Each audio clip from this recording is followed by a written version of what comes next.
And it says we are live. This is always a good sign. Okay. All right, guys, what is going on? It says that we are live. Looks like the YouTube side is coming through right now. That's good to see. Very active chat this morning. I'd like to welcome you guys to Caliber Corner episode number 50. Today's topics are going to include, these are all viewer suggested, by the way, shooting, sports, vacations, how to get the whole family involved, especially with an emphasis on the significant other, boyfriends and girlfriends, etc.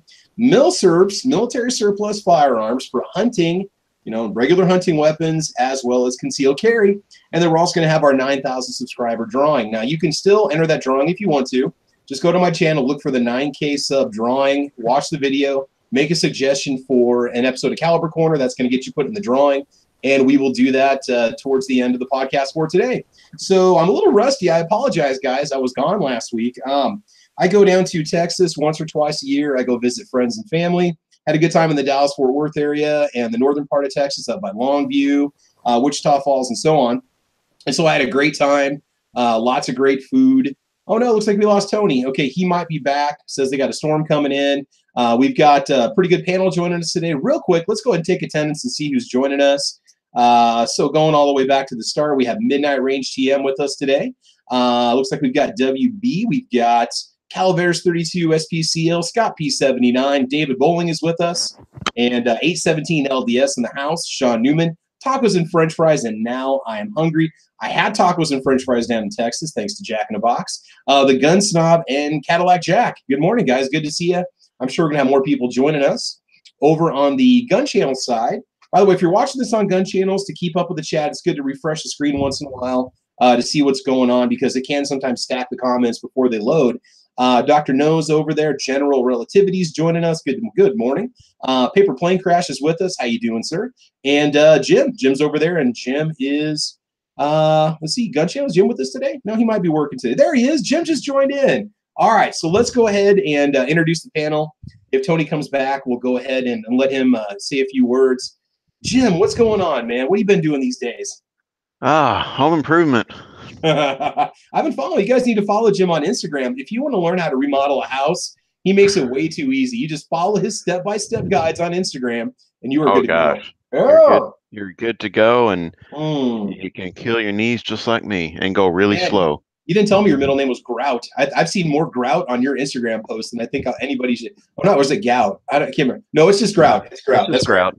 Grout will give you Gout.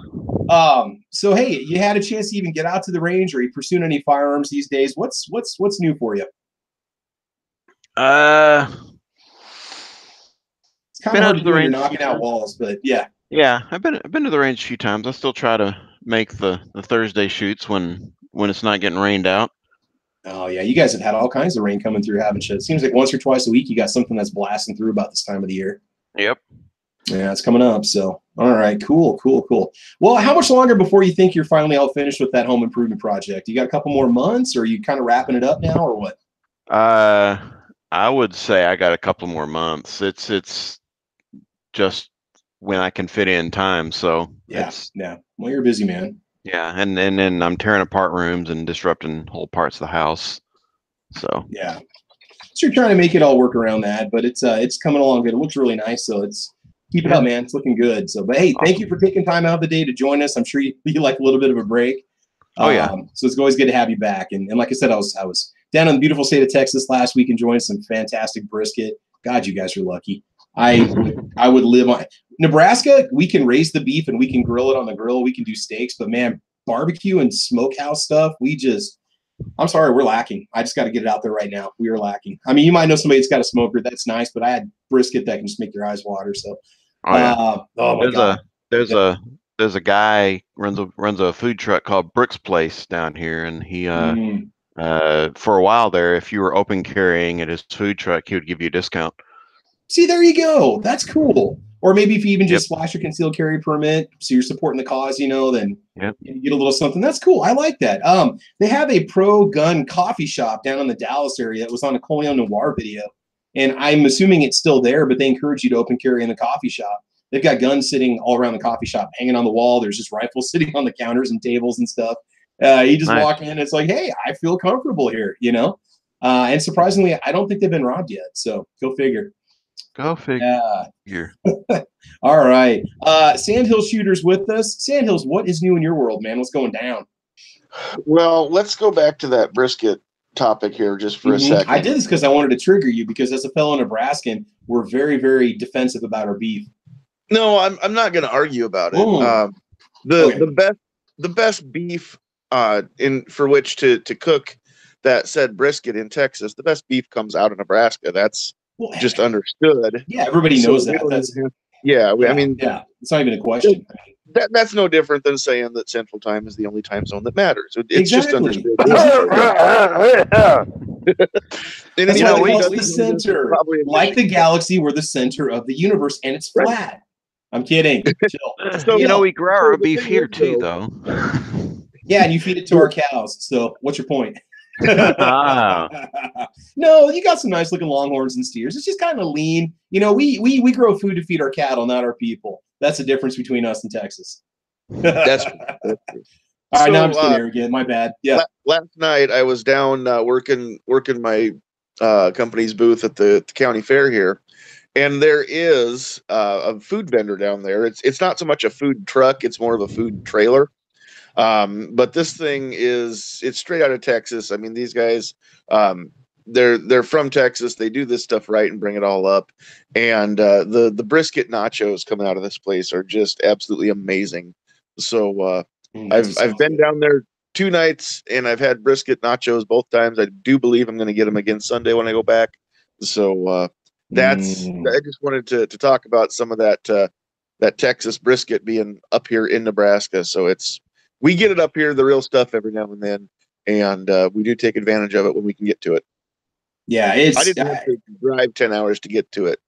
And I had to make this into a food talk this morning because it's just the barbecue is just. My dad has a friend who actually has a food truck in Columbus, where I'm from. He went down to Texas to go to smokehouse school after he retired to learn how to actually do good Texas barbecue. Came back, has a truck, very successful. Just something about it, man. It's just brisket is up there with bacon. Those two are pretty much, for the pork side, you got the bacon. The beef side, you got the brisket. For me, from the fish side, it's got to be like a nice smoked salmon or a good grilled salmon. Chicken, KFC, I don't know, Popeyes, oh no, Chick-fil-A. So for chicken, I don't know if there's really anything just epically awesome that I have to. Oh, rotisserie chicken. Yeah. I think if I was going to learn how to smoke stuff or grill stuff, I could walk across the street from my house. My neighbor actually is a transplant. He's from Oklahoma City, and he seems to know pretty much everything there is to know about barbecuing. I mean, this dude goes out and he fishes 3-4 nights a week. He catches his own food half the time. I don't know what all he's doing back there behind the house, but it always smells delicious. And I really should make a better relationship with him than just talking to him when we're both outside. Because, man, I need to get invited over there for some of that sometime. Have him hook you up with some walleye. Walleye is awesome. I love grilled walleye. For fried fish, I do a lot of cod. We do a lot of. This dude's bringing home like 20-pound catfish every night. Oh, dude! People might not like it, but man, nice, fresh, good breaded catfish nuggets fried like in a cast iron skillet if you're out camping or with some buddies. Or just whole fried catfish. I mean, I know a lot of people say it's the skunk of the river or whatever, but God, it's just so good. Yeah. But if you look at me, it's obvious there isn't much I don't like. So what's that? If you catch catfish and then you throw them in a tub of water and change that water every day after about a week, before you actually fillet your fish or whatever, and let them get all that ucky out of them. I mean, that makes a difference. That's what everybody tells me. That's what this guy does. Yeah. So there's a big kiddie pool in his yard all summer long, and there's usually catfish in there. And he just keeps his water changed out every day. And after about a week or so, then he'll take those fish out and do his thing. And I don't even know where they go. Hey, let him know if he ever wants us to do a tabletop review of the catfish. We'll be more than happy to. I should do that. There we go. All right. So Squib is joining us today. Squib, what's new in your world, man? What's going on? What are you up to these days? Sooner or later, I got to get around to changing out the wheel bearings. Oh, fun. Little project going on there, little DIY stuff going down. What's your bike that you got there? What is that? It's a Honda. Okay. Is it a Shadow? I can't remember what you said you got. Shadow? No, it's yeah, it's a Shadow, I believe, and Magna's water cooled. I've got to have water cooled to ride in the city, but I've been having this problem for weeks and weeks and weeks, and I thought it was the brakes. I did the brakes. Never brakes on a bike before. It was so easy. I thought I missed something. It was just way too easy. And the pads. So I thought it was kind of weird. The bike stopped better, and I thought the problem went away. And then the second time I took it out after doing the brakes, started getting this wobble. I didn't have a wobble before. By the third ride with the wobble, I said, this is just too dangerous. I jacked it up and spun the wheel, and sure enough, you could see it. You couldn't see it riding the bike. The wheel looked true, but with no weight on it, there's a wobble, and it's, ooh, could be bad. So yeah. So just like the brakes, I'm gonna have to do a wheel bearing, or just buy a ride. But I've never done any of this stuff before. I mean, fixing cars, fixing bikes, fixing machines, fixing. It's all relatively the same. But so no gun stuff for me. I've done 3 brake jobs in a week, and there went all my gun money. So. Not to mention all the time you spend bleeding the brakes and trying to get those calipers to go back and get everything to. No. No? Nope. Cool. Good. Nope. Good. Nope. Don't. I'm not one that I don't crack the master cylinder and off. I just use either a tool or a clamp and an old brake pad. Push them back. You know, some people say you got to take the cap off the master cylinder. You're gonna have to add some. No, you don't. It's an enclosed system. If you had to, then retract. The thing is, if they're stuck, then you got a bad caliper, and then you've either got a or rebuilt one, or rebuild it yourself, or So that's one way for sure. You can make sure that your stuff, and if it's got more than one piston, I mean that brake pad has the set on whether you've got 2, 4, whatever it is. It has a clamp, and you go to tighten it down. It should bottom them all equally.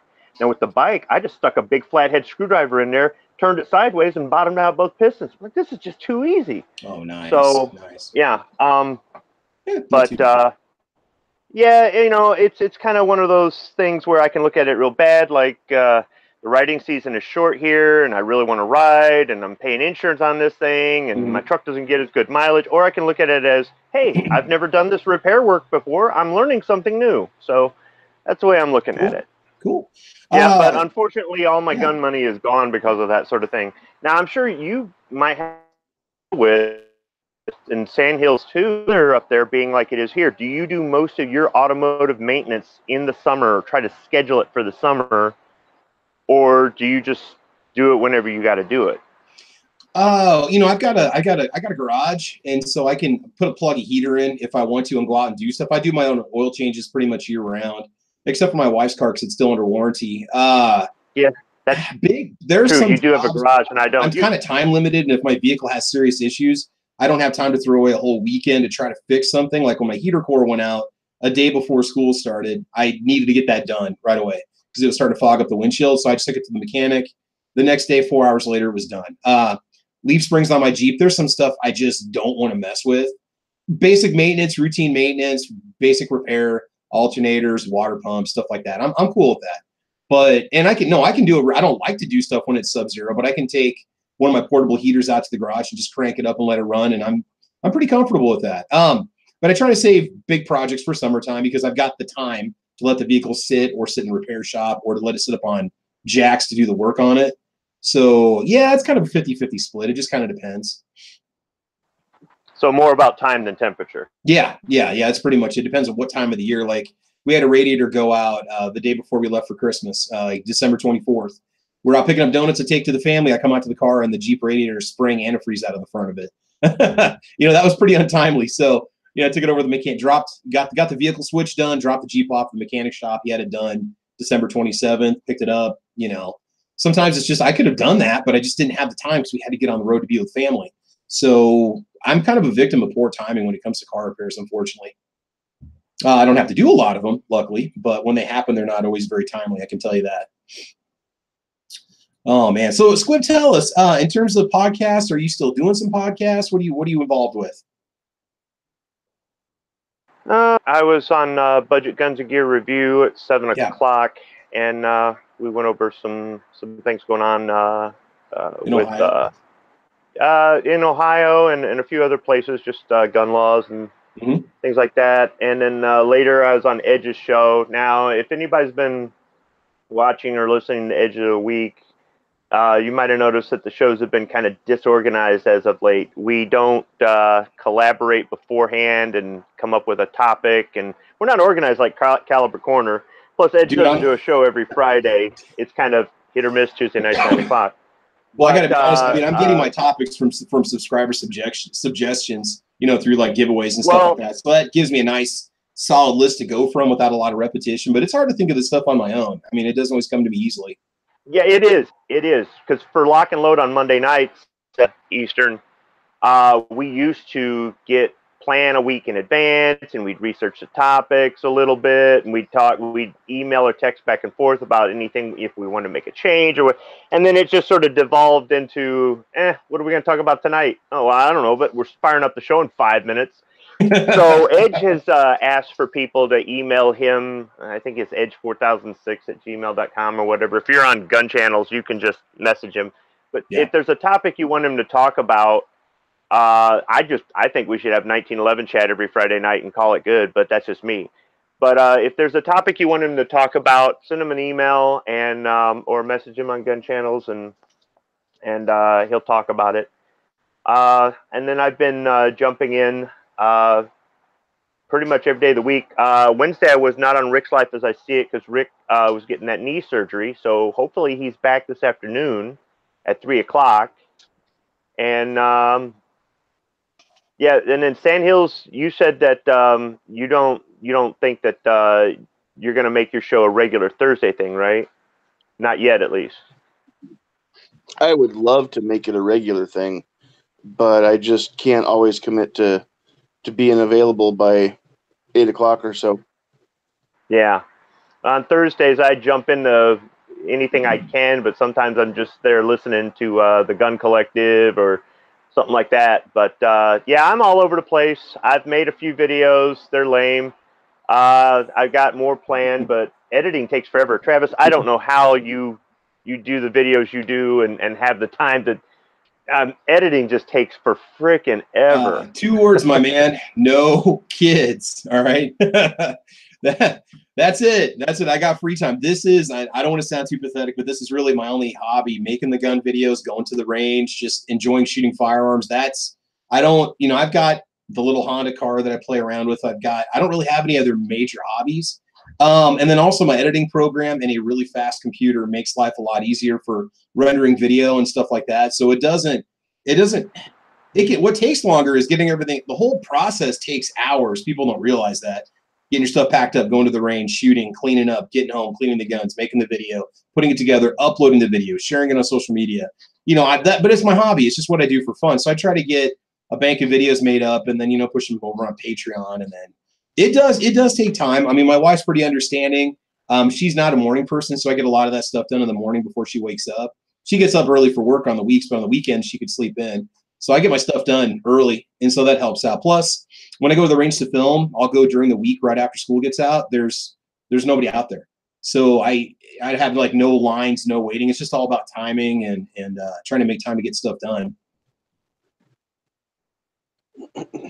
Oh yeah, I did watch your video yesterday, Squib. The second overdub or whatever that was. I was listening to you as I was driving down the road, so you're getting love on YouTube there. There we go. So I came home from work, and I'm sitting in my fold-up lawn chair I'm sitting in right now. I'm on the back deck right now because closer to home the Wi-Fi is better. But over by the railroad track and the freeway where I got my garden, it's a separate part of the yard. It's fenced off so the dog can't get in there and blah, blah, blah. So I'll go over there, and if the weather's nice like it is now, I'll sit and I'll unwind after work, maybe have a couple beers or have some bourbon or something like that and just unwind. So I said, all right, I'm going to narrate for this. I want to do a video where I show clips of videos I'm working on, videos I scrapped, or that sort of thing. Just try to, you know, like they do with those TV shows where every now and then they just do a compilation of old episodes but call it a new episode. I figured I would just go ahead and just throw some. And then what I do is when I save it, I do like an 8 or 16-second clip. I save that. So I just do a set start point, set end point, turn volume down, save, right? And then you do that for, I don't know how many different clips I had, a dozen or so, right? So you save all those short files, and then you've got to stack them in a row when you do your. So I'm sitting there and I'm using the recorder here on my cell phone. So I've got these earbuds I've got in right now, and they've got a mic on the cord. So I've got that. So it's underneath my shirt, so it sounds muffled. And I'm sitting there, and I can hear a train coming in the background. I can hear the whistle, right? And I'm like, oh, this. So I just said, uh-oh, another train video. And then I found some footage from like 2015 that I shot in my backyard. And I took a clip of that, and I turned the volume down on that, and I just dubbed it in. And then I did. I had to go back because on a few of them I forgot to turn the volume down, and I don't know. All the clips together, I must have done at least 6 final edits before I finally got a final edit. And the first time I did it, I threw in a whole bunch of clips. I said, "Oh, I'm covered," because I recorded after I did the short little clip where I said, "Uh-oh, a train coming." You could hear the whistle in the background. What I did was I recorded about a 5.5-minute narration. And I said, dang, that's 5.5. That's way too long. I don't have that much footage.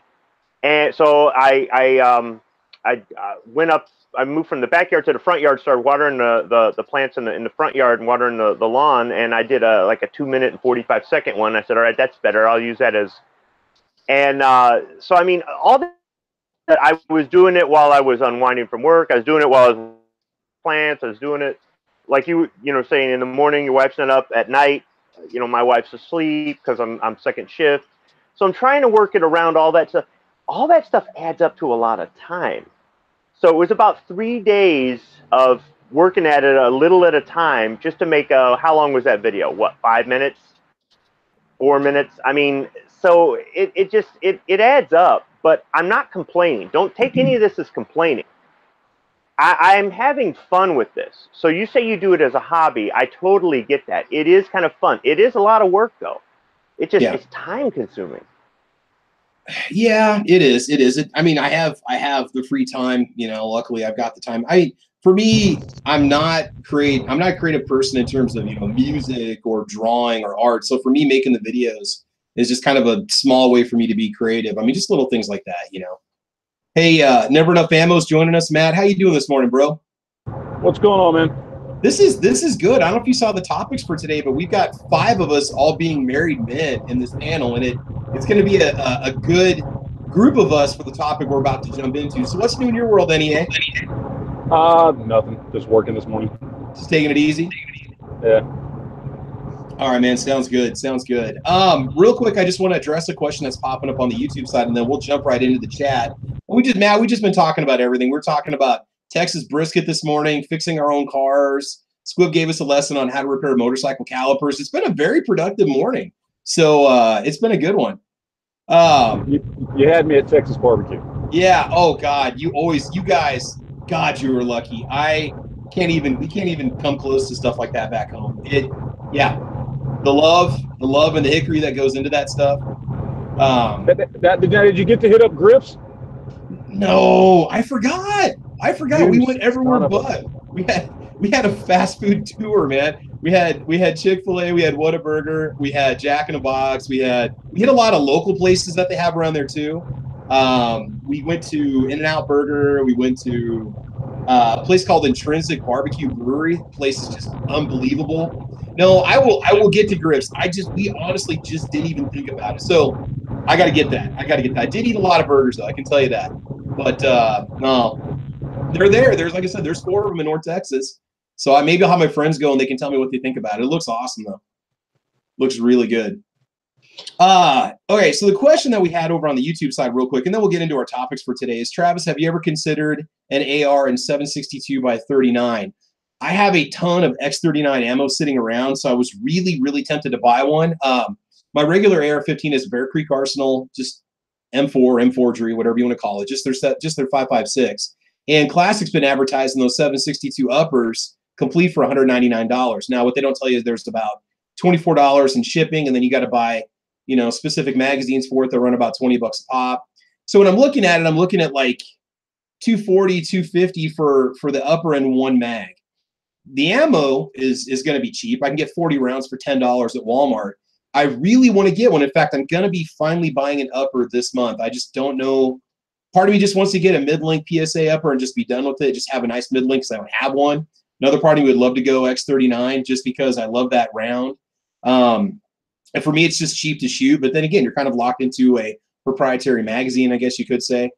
There's been some complaints on Classic Firearms about light primer strikes and issues with some spring or something. I don't know if it's the hammer spring in those 7.62x39 Bear Creek Armory Arsenal uppers.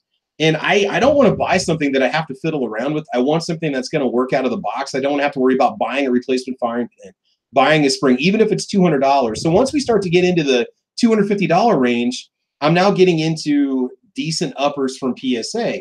$100 more, and I can get something with the free float, M-lock handguard and M-bus sights and a nice heavy barrel. So I don't know what. Real quick, let's just kind of maybe run this through the panel. Would you guys ever get a 7.62x39 upper, whether it's Bear Creek or another brand? Jim, what do you think?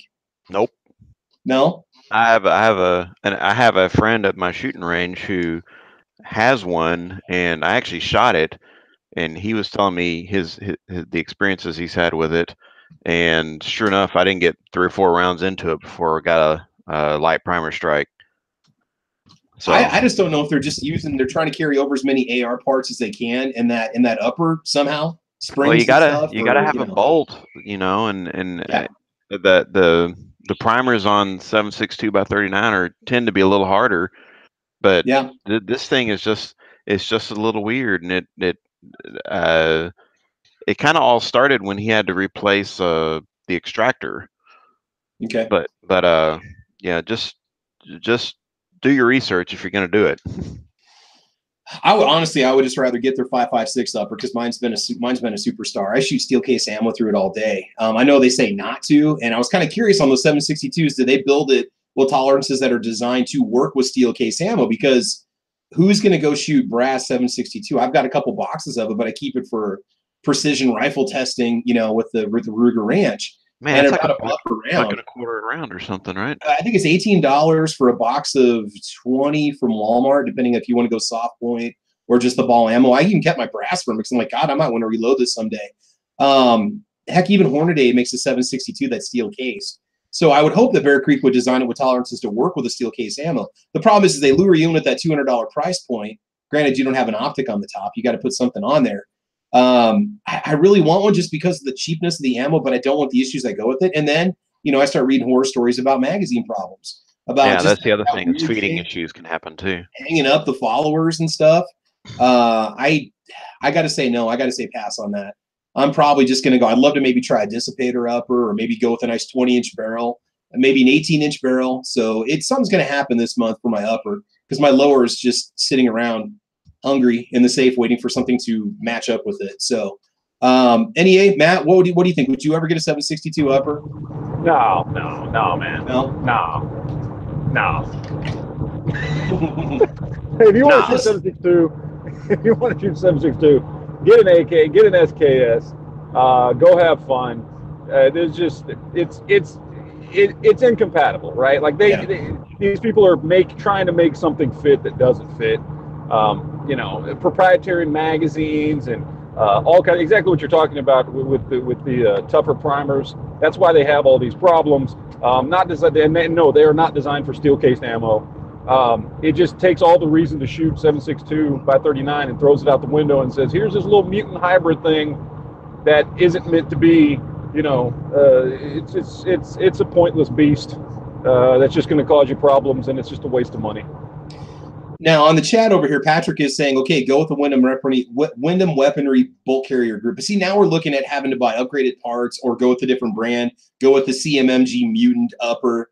I don't want to start dropping I don't need, I'm happy with my AMD 63. I mean, if you're going to buy that upper and then go buy a lower for 50 bucks more, maybe 75 bucks more, you can get an AMD 63 with iron sights on it. That's going to run right out of the box. That with some slight modifications, you can put some Magpul furniture on it if you want to. Get it. I mean, and then, you know, I'm still kind of looking at those. Classic was pushing those Polish Radom AK-47s for $499. You know, maybe see what a few. So I would rather just spend $500 and get an AK-47 that's going to run.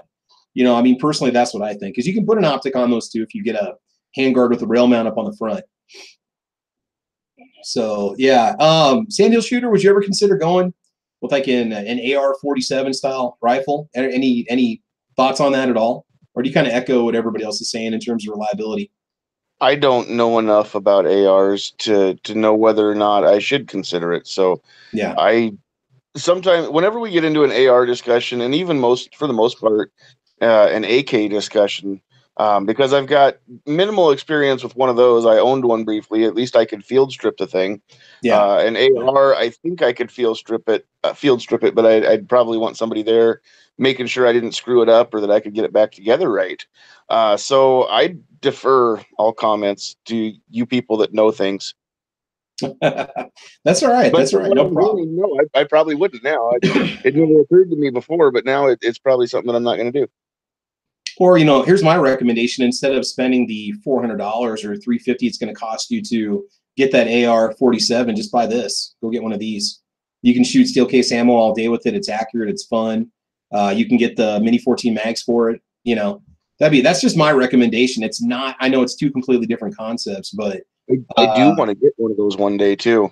I don't know what chambering yet, but I would love to get one of those. They're a little expensive compared to some of, like, say compared to like the Mossberg Patriot that's out there, or like, you know, some of the other lower end, you know, entry level .6s and 308s and stuff that you can get into. But you've heard me talk about this before. I mean, even when it comes to budget rifles, I'm kind of a budget rifle snob, I guess, because I'll play with these guns in the store, and I've picked up the Savage Axis and the Axis 2.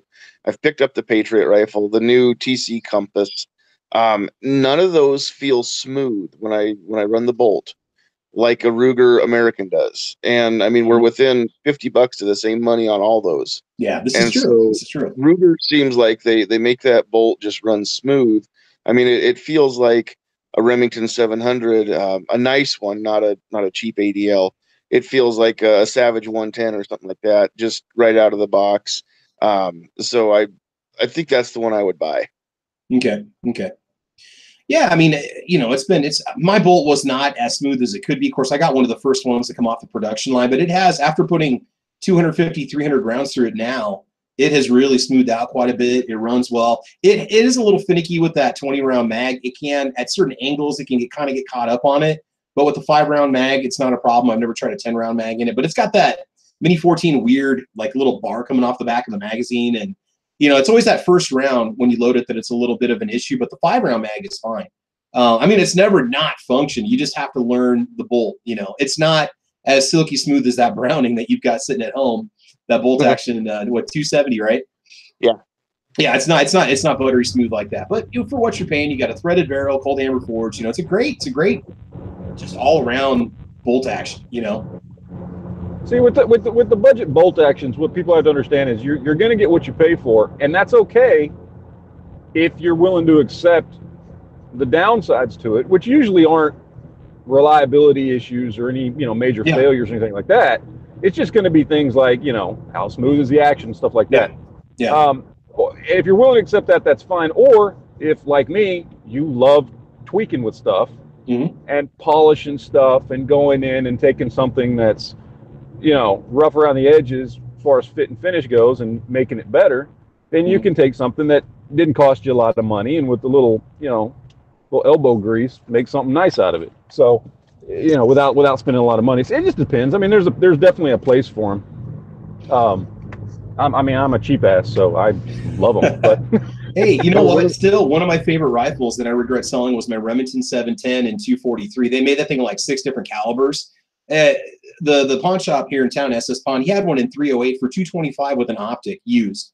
And it was kind of unloved when it came out because, God forbid, it used polymer in the construction, and people just shunned away from it, even though they offered it at $100 below anybody else running something with a wood stock or a more traditional rifle. So Remington was trying to make a lower price point, and people just hated this thing. I mean, it does not have an adjustable trigger, but it's more than accurate. I never had a problem with it when I took it out. You know, there are some really good deals out there if you just look around for them. So, yeah, I don't know how we're getting on budget rifles again, but it's always fun to talk about because you never know. You might come upon something sitting in the pawn shop and you think to yourself, well, you know, or the gun store, you know, this might be something worth picking up. Squib, since you've got some military experience, you've got a lot of experience with the AR-15. What are your thoughts about that 7.62 AR and AR-47, even if it's just using a very similar upper to a 5.56 chambered rifle? What are your thoughts on that? So I can understand somebody saying commonality of ammunition. If they've already got an AK, yeah, or a couple AKs, or one or two of the bolt action rifles that are available in 7.62x39. If they got an AK rifle, an AK pistol, whatever, and they're saying, I want to get an AR, but I want to keep the ammunition common. But you've got to get different mags. You got to get a different bolt carrier. Yeah, there's been issues with people have complained about it. Now, some people have had success. So I get that. And if that's your deciding factor, then that's your deciding factor. But if you want an AR in 30 caliber and you want to change out the least amount of parts and you want something that's reliable, just go 300 blackout. Seriously, it's an awesome round. And if you reload, if you've got stuff for 223, 308, or 30-06, you already got half the equation right there, because you're more or less combining the best of 223 and 308 to assemble this cartridge. So it's not hard to reload. I understand that over time, more and more companies will start coming out with ammunition. I mean, there's a decent amount out there right now, but it's still not as prolific, that word, you know what I'm saying, as 7.62x39 or 223 Remington 5.56 NATO. But I don't see the need for 7.62x39 unless you're just trying to minimize the variety of cartridges. Again, to me, it's just the cheapness of the ammo. You know, the 40 rounds. But granted, you can get, you know, if you look around, you can get cheap AR ammo at $6 to $7 a box for 20. You know. Well, see, it rolls right back for me for the reloading. I can reload the 300 blackout, and I can reload it for less than buying it. And I have ran reloads, and it don't care. Supersonic, subsonic, reload, factory new, it'll run. But the only thing that's different is the barrel. It uses the same mag, uses the same bolt carrier. So all you have to do is buy an upper minus the bolt carrier group in 300 blackout, slap it on your existing AR with everything else. You use the same mags. Now, granted, sometimes there can be a few feeding issues with the mags.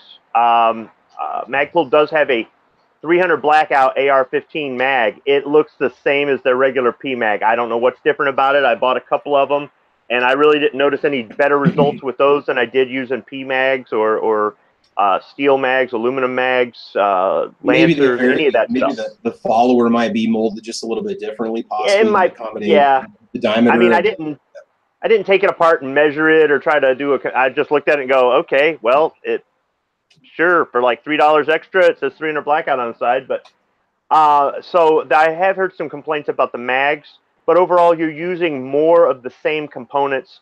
You're still getting around that's going to have similar performance as far as it being 30 caliber. The bullet weight's going to be about the same. Blah blah blah blah. And I got to tell you, it's manageable. Now I haven't shot a 7.62x39 AR, but I imagine it's probably going to be about the same recoil and everything else. So yeah, this is true. And you know, if you look around, you can get some really inexpensive 300 blackout uppers. Go just for fun, whether you want to buy from them or not. Go to like Optics Planet or go to Primary Arms and look at their barreled uppers and start at the lowest end of the price point and work your way up. I've seen 300 blackout complete uppers for less than $250. Now, they're brands I don't necessarily like, but you know, you read the reviews, people have great things to say about it. I mean, there are some lemons out there, but again, you can get into it for, you know, basically the same price as what Classic is pushing over there on their Bear Creek Arsenal uppers. And then really all you need is the upper. That's it. That's all you need. Yeah, you don't yeah. need You can anything use else. all your If other you want to AR get another bolt accessories. carrier Yeah, group, you want to get another lower, you want to blah blah blah. Go ahead, do it. Now you got 2 rifles. But Well, think about it. if you're Yeah. that either space is an issue or cost is an issue or whatever, if you've already got a 223 5.56 AR-15, you've got 75% of what you need. Yeah, Jim, do you want to say something? Where they get you isn't the upper; it's the cost of the ammo. American Eagle is what, $12 or $13 a box for 20. I think I get a good job if you buy cellular and below and PPU, or no, cellular and below, I think is what I've been getting. If you buy it online, you're paying about $13 a box, $14 a box for it, I think, somewhere in there. When I'm ordering reload supplies or other things, I'll throw in a couple boxes of factory ammo. So if you mail order stuff, look around, because you're going to do better mail order than you are at, say, Walmart, if they even sell 300 blackout. I don't know, I'll just push you down that reload rabbit hole, and then you'll be saying, okay, it takes time, but I don't care about cost anymore, because the same components I use to reload my 30-06 and my 308, I'm using on this 300 blackout.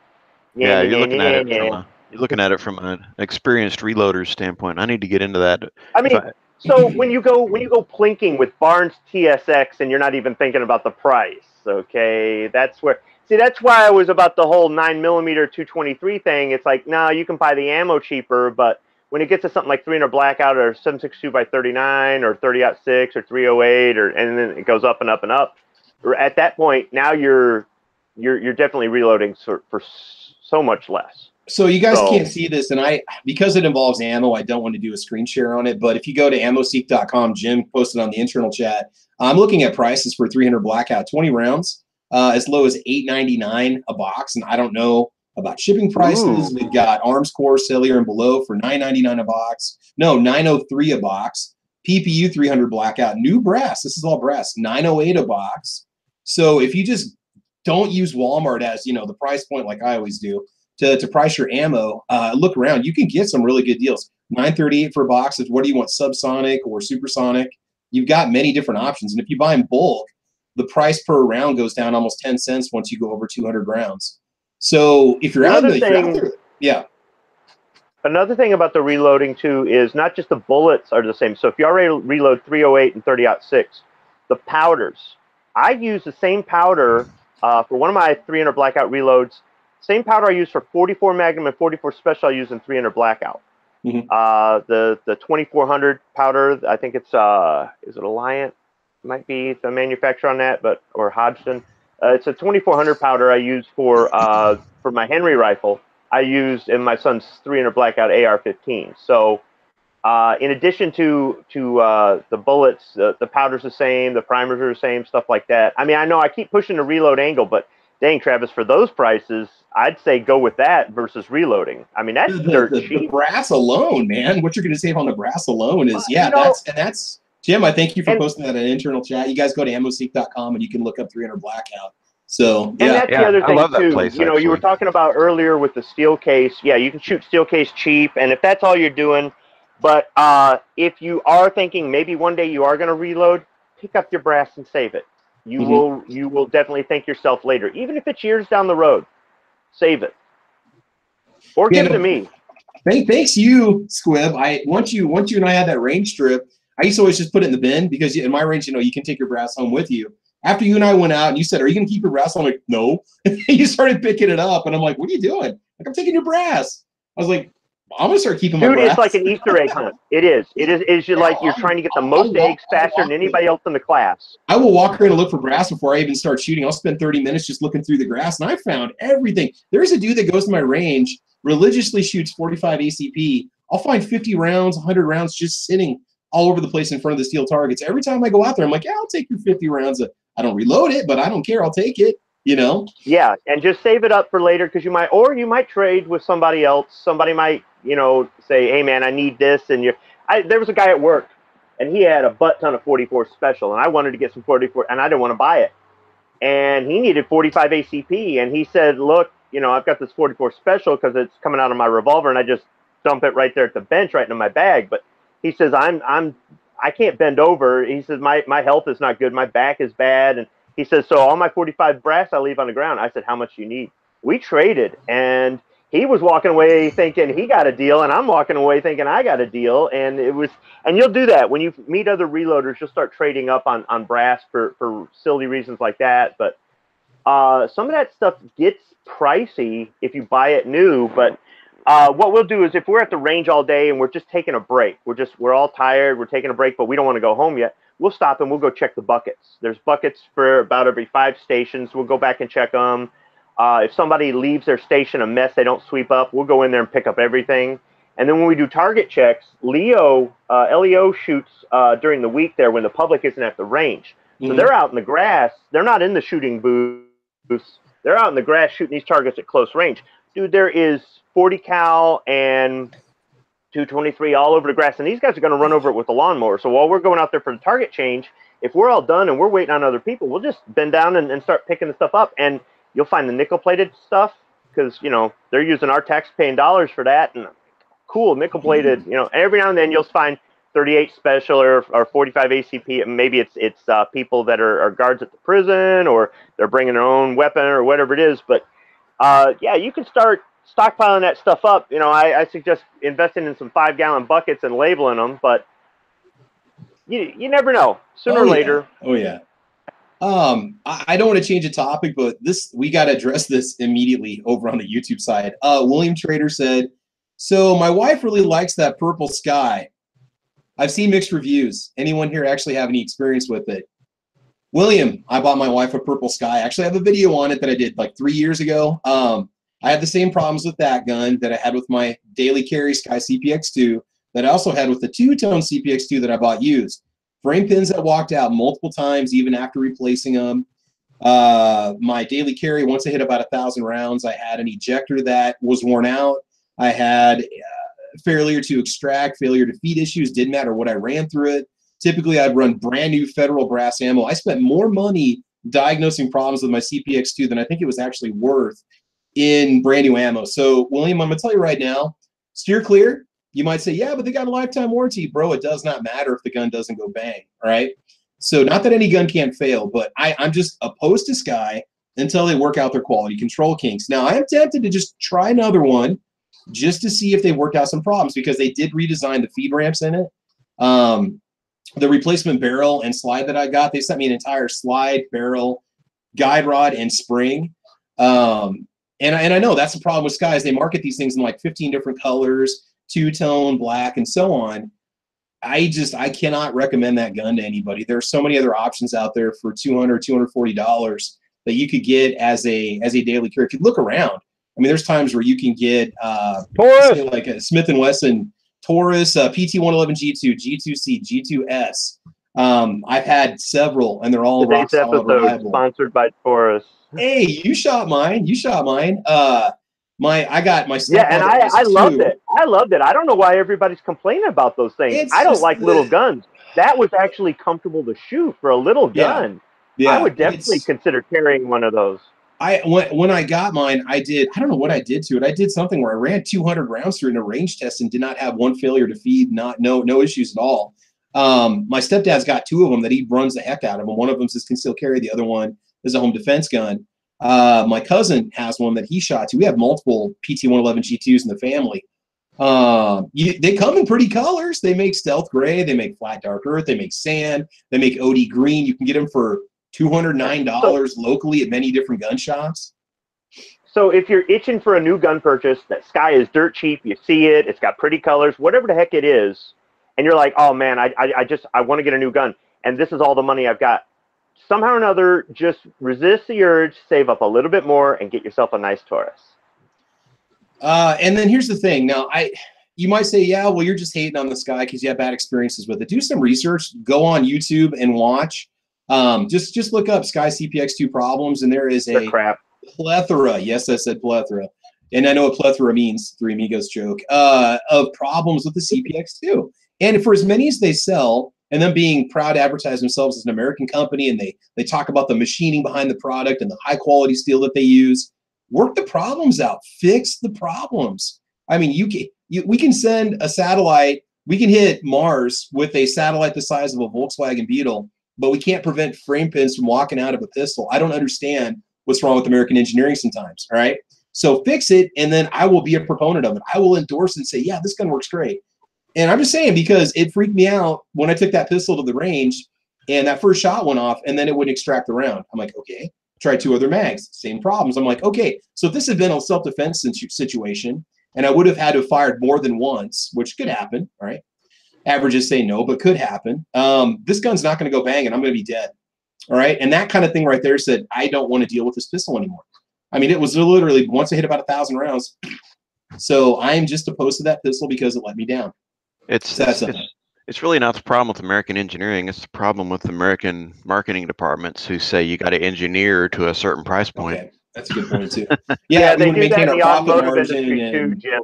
I mean, being in automotive, I can tell you that there are times where somebody comes up with a really reliable, durable, affordable, blah blah blah, and then the process engineers get in play, and the marketing guys get into play, and the VPs want their cut and everything, and before you know it, this thing is watered down and it's trash, and then it has a bad reputation, even though it started off as a good product. I got to tell you, even when those skies run. And this is just me, somebody else it might not be. Damn thing hurts my hand. I can blast away all day with a 44 Magnum in one hand and not feel a thing. I'm doing good. But that little sky, it's so snappy. Ouch. It will. Yeah, you really got to get used to it. The first time I took it to the range, I mean, my hand was aching the next day, and I only did 150 rounds through it. I was like, man, this thing is. But then the more I took it, the more comfortable I got with it. I got good with staging the trigger and the trigger that comes on it, because it's a very heavy, long trigger pull with a longer reset that might not work with gloves, by the way. Keep that in mind. I got used to shooting it. I had no problems with it. I mean, I daily carried it. Like I said, I was a fan until it let me down, consistently let me down. At that point, I said, I'm done with this. So, and again, the frame pins are not a big deal. You could get a polymer glue. You could glue the frame pins back in. They send you oversized pins from the factory. But, I mean, I've seen videos on YouTube. I have a friend that had one that he was looking at for a friend that ended up having a cracked barrel. You know, people that have problems with triggers that break, with springs inside that snap. And again, a gun can fail. A gun's a tool just like anything else. It's made out of steel. It can break, you know, and plastic. So with the Sky, if somebody said, what do you think about Sky? Would you just kind of roll your eyes and sigh and go, how about a nice high point? No, I'll just forward him the links to my video so you can actually see it failing on camera. Now, granted, okay, here's the deal. They sent me the replacement parts. And I took it to the range and ran 200 rounds through it and didn't have any problems after that. Now, is that ejector going to fail in another 800 rounds? And again, we talked about this before. When they design these guns, and Matt, I think you brought this up last week or 2 weeks ago, they don't necessarily design them maybe for the long-term durability, because the majority of users are going to buy them, maybe put 50 rounds through them, tuck them in an underwear drawer and forget about them, you know, or just keep it as a bedside gun, maybe take it out once a year, and they won't put the wear and tear on it, you know. And those guns will, you know, are designed because of their price point to do just that. I mean, most of these guns are designed to pretty much run flawlessly for 500 to 1,000 rounds. And most people who buy those guns are never going to put even 500 rounds through them, much less 1,000, and never see any issues. Like Kel-Tec does this, Sky does this, all those, you know, Cobra and Lorson and Jimenez, and all these pistols are built to that standard. The only one that's the exception is the High Point, because according to price point and because of the way it's built, it's built very, very cheaply, but it just, for whatever reason, it's ridiculously durable. You can't explain it. They're ugly as hell, but they work.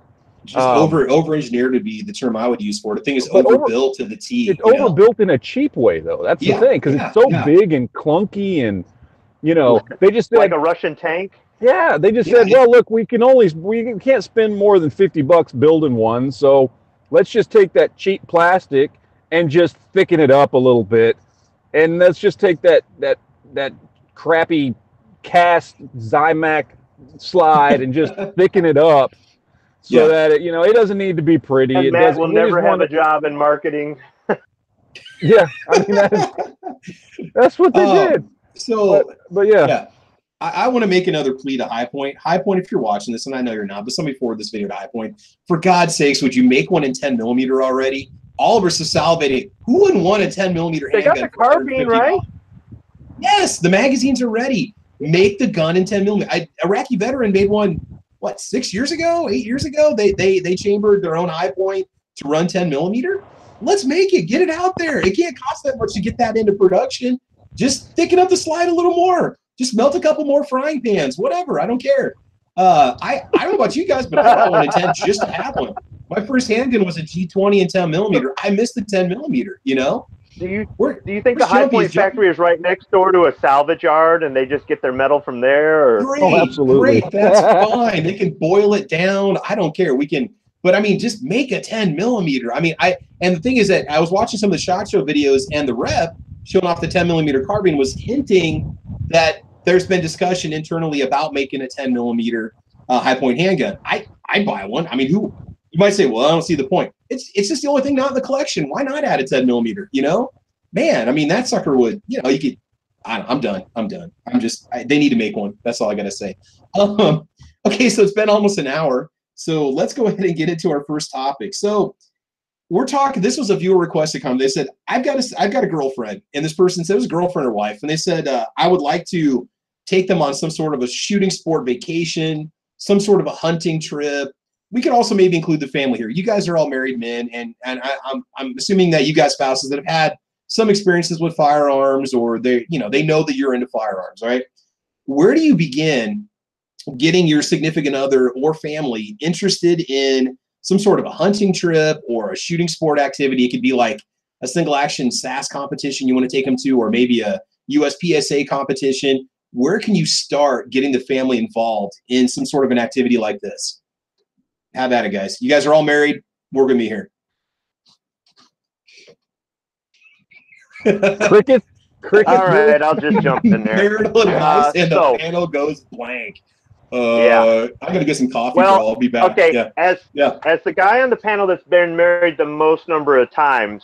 Oh, God. How many is that? Gives me multiple. Talking about me? I'm just kidding. I'm still on my first, bro. Okay. Yeah, hold on, Squib. How many? I'm on 3. Oh, yeah. Okay. You beat me by 1. Yeah. So, not that I'm proud of it. I like to make fun of myself for it because, some people would look at it as, dude, you can't even keep a wife. So, it's fine. It's good. I like being the butt of the joke as long as I can laugh at it, because you go through about that 2-year period where all you want to do is talk about it, and then you finally get over it. Anyhow, didn't have any guns when I was married the first time, but the second time around, I started buying guns before I got with her, and already an NRA member, and having the American Rifleman show up in the mail and all this other stuff in the area. So she was used to being around that, but they didn't keep no guns in her house or nothing like that. She'd never shot a gun. And what I did was, she started seeing all this stuff around. She didn't have a problem with the guns in the house. She didn't have a problem with me going to the range. She didn't have a problem with me being an NRA and all that. On Sunday mornings, I'd watch American Shooter, and she'd sit and watch it with me. And then, she started asking about this stuff. And we used to go down to our family's farm in Kentucky for Thanksgiving for a whole week. And one of the trips, I took her down there, and I said, come on, let's go out in the backyard and shoot. And she was a little apprehensive, but okay, sure, whatever. And, here I hand her an SKS, and she's flinching and all this other stuff. And I thought for sure it would not go well. And she really didn't like it, but she said, I'll try it again with something else. And we got her something else and tried a couple other things. Before I knew it, she just jumped right in. She wanted an NRA membership. She wanted her own gun. She started going with me to gun shows. She started. At that time, we were looking at getting into the CMP and SAS.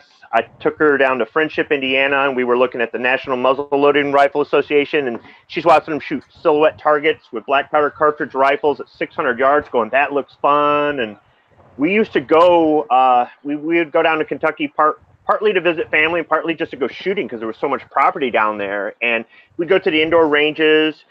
When Michigan got the concealed carry for everybody, no questions asked kind of thing, or well, I don't want to say no question, but shall issue. We took the concealed carry class together, just did a whole lot of stuff. And then when we got divorced, she kept her guns and I kept my guns. But that's the way it should be. I don't really, Yeah, and that's it. Well, I got the safe, but I got the safe. She got the dog. She had some awesome guns. I really should have fought for custody of those guns. But you know, there really wasn't. Maybe it was just that we were younger, and she just wanted to do what I was doing to spend time with me, or I don't know. But once she got the bug, she was hooked. And I mean, she wanted expensive guns, and she wanted to go do this stuff, and she liked the idea of traveling around to this. And it just, I don't know what it was. Maybe it's just because I had all this stuff around her, and she's, you know, kind of like, what is all these, you know, American Rifleman magazines or whatever it is? I don't know. Now, with the third wife, she grew up in a liberal household, and they're anti-gun and anti-military, all that. But my wife, she's got a lot of conservative values, and she just didn't really seem to identify with that until I realized what you're saying and what you're doing is this. And you know, after a while, she picked up on it. Well, but when we were dating before we got married and got together and stuff like that, I said, look, I got guns. I'm always going to have guns, and that's the way it is. And she's like, all right, just don't ask me to shoot them. I'm not, you know, you have whatever you want, but just keep them locked up, and that's fine. I don't, you know, it's your stuff, your money, do what you want. Well, probably about 8 years into the marriage, took her down to the same farm in Kentucky, had the kids, and I brought a whole bunch of guns and tried to get her into shooting.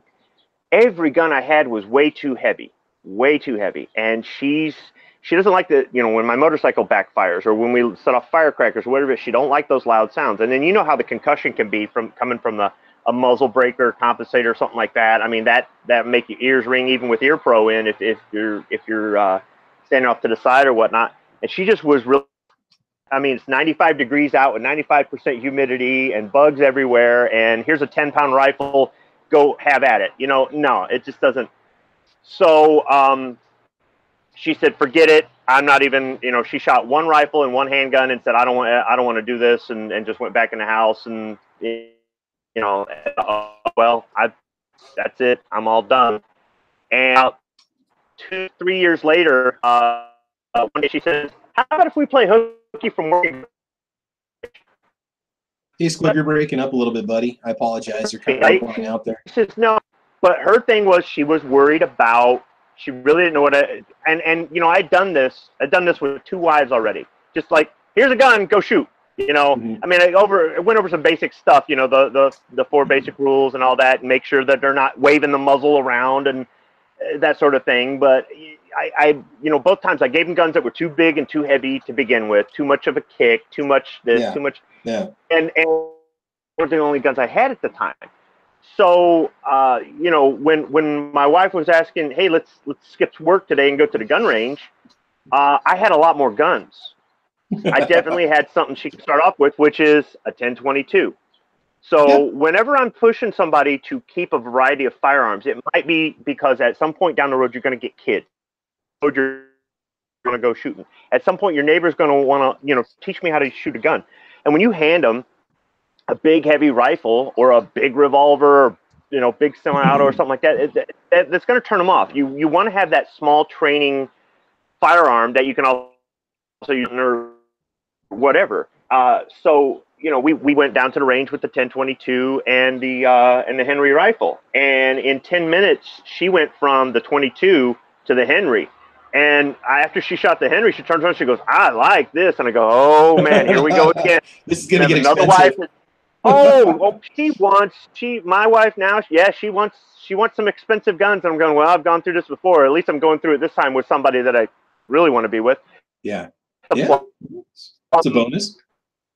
Yeah, so guys, just understand that once you get them into it, they might surpass you, not just in skill, because women, in my experience, women have a knack for faster and being better. Probably want more expensive guns than you ever thought you would buy. Not that you ever wanted, it's that you ever, and you're going to do it for them because they're your wife. Now, and if it's in purple, they're going to want it in purple. Oh yeah. Well, I talked to one of the guys at work. He was going to get his wife a Sky in that turquoise, and I talked him out of it. I'm like, dude, don't get a Sky, you know, but it's blue. And it's like, dude, that's why it's in blue. But yeah.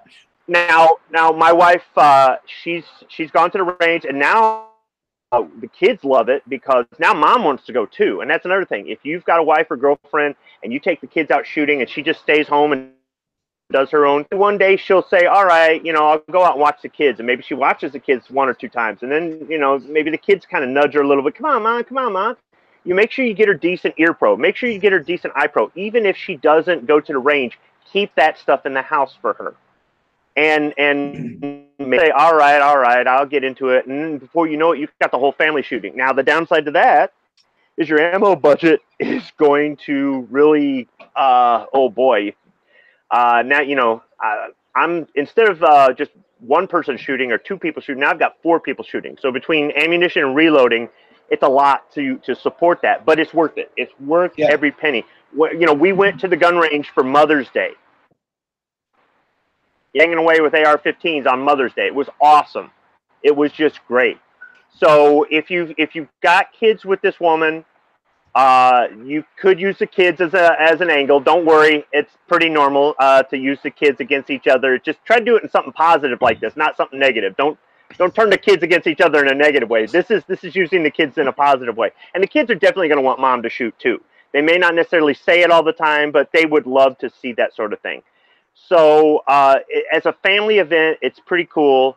Now, I haven't taken her to see anything. I haven't taken her like down to Knob Creek to see the machine gun shoot or any of the other things that are within driving distance or whatnot. But she's seen the shootouts in Oatman, Arizona. Twice a day in Oatman, Arizona is this old mining town in the middle of nowhere. They go out there and they it's like cowboys and bank robbers. Yeah. And she absolutely loves it. So that's as far as traveling or whatnot. But I'm thinking maybe at some point we'll either rent a full auto at one of the local ranges, or next time we're in Vegas, maybe we'll go to one of the places out there we can rent a full auto. Yeah, there's a couple. There's about 3 places that I'm aware of over there that you can rent full auto. But you can do it here in Michigan, so you can pretty much do it anywhere if you just know where to go. But I'm thinking about maybe at some point, maybe not just yet, but letting her shoot full auto, tax stamp, and buy one of these damn things. But another, check to see if your club or gun range has ladies' night. Mm-hmm. There's another thing. So the local gun range, or one of the local gun ranges that has an inside range there.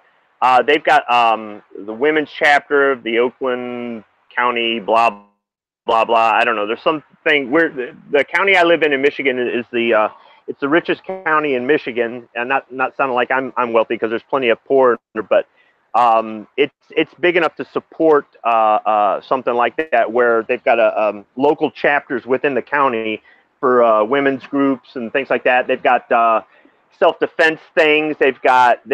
So you might find something like that. And sometimes when women are around other women, especially when they're new and they don't know the terminology and stuff like that, women are a lot more understanding. Whereas guys, we're jerks, kind of. And it's not that we want to be. It's just that's the way we're wired. And they love us because we're jerks. And if they say otherwise, whatever. But but they also don't want to. When they're already nervous and they're scared and they've been told these things are evil and they're going to jump off the table and shoot you and stuff. You've got to pull back some of that male, testosterone and ego and blah blah blah, and you've got to kind of set back, and you've got to kind of take the time. So if you've got a female friend who shoots, definitely, or if she's got a sister that's already into shooting or something like that, definitely bring them along. It's going to help with the comfort factor. Women they identify better, just kind of like us guys. We want to hang out and have our guy time. It's not anything that you should take as an insult, but that might also, or if they decide they want to take a firearms course, whether it be a concealed pistol course or self-defense or whatever, if one of the instructors is a woman, that's probably going to help. Or sometimes they have all women classes. Don't be upset if your girlfriend or wife goes away to one of these classes without you. She don't have to be around you for everything. And then probably the other thing, and this is really kind of negative, but you can turn it into something positive, is if your wife ever has an incident where she really wished she had a gun, don't rub it in her face, but let her know she has options. So we were in the local grocery store parking lot years and years ago. And my wife knew I used to conceal carry. I let it expire and never renewed it. But she knew, I mean, I conceal carried all the way down to Georgia when we went to go visit her sister. And, you know, hey, you guys mind if I got a gun?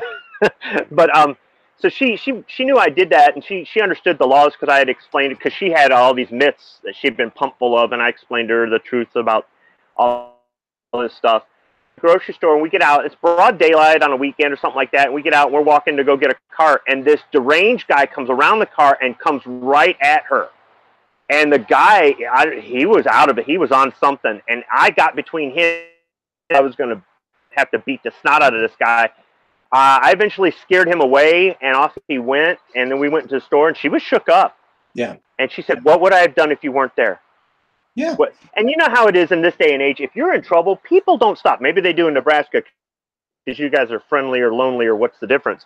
But in other places, stop. There are people that get assaulted, they get raped, they get mugged, they get whatever, and nobody stops.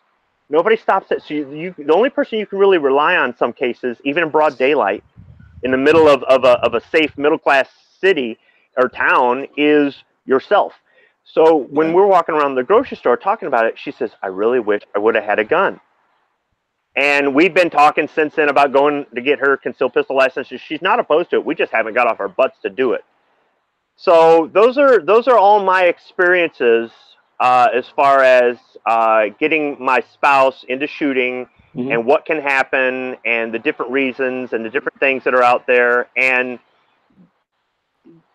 it's a great way to spend time together. I have a friend who was never into golf, but her husband loves golf. When they go on their trips, he'll go off golfing and leave her at the resort or whatever.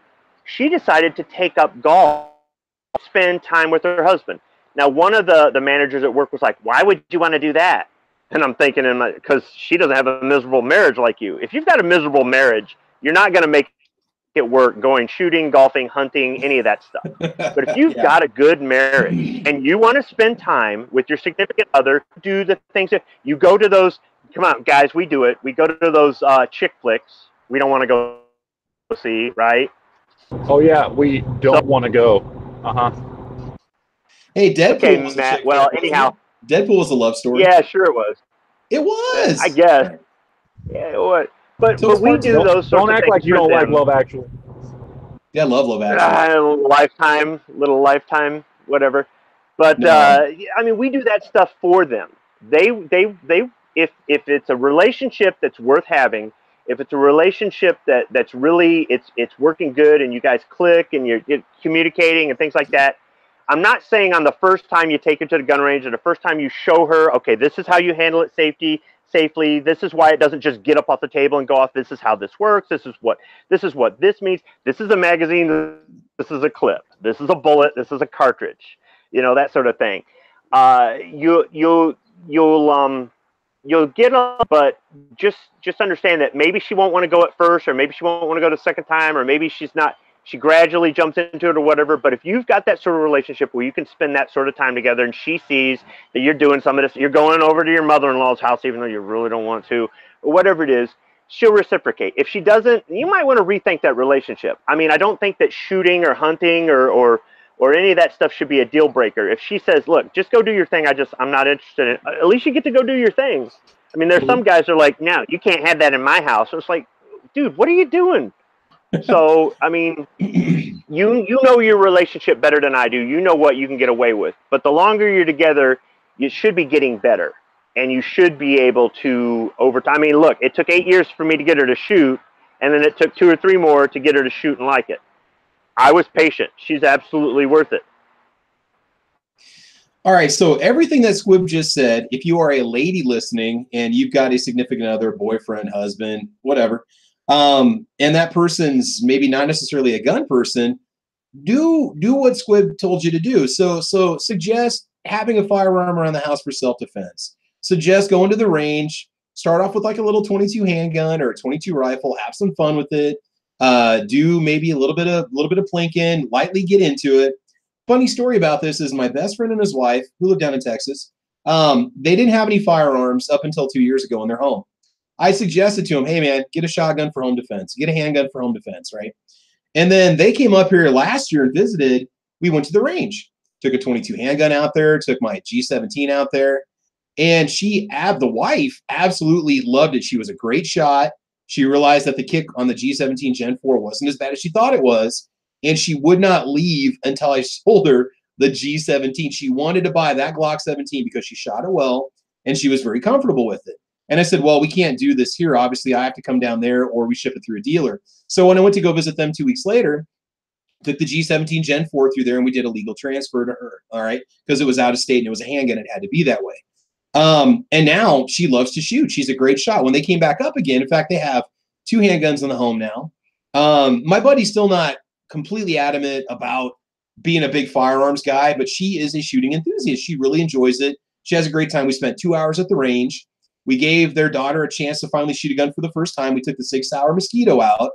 The daughter put 1 round through. We put 1 round in the magazine, let her shoot it 1 time, which the Mosquito has very little recoil. That's made by GSG.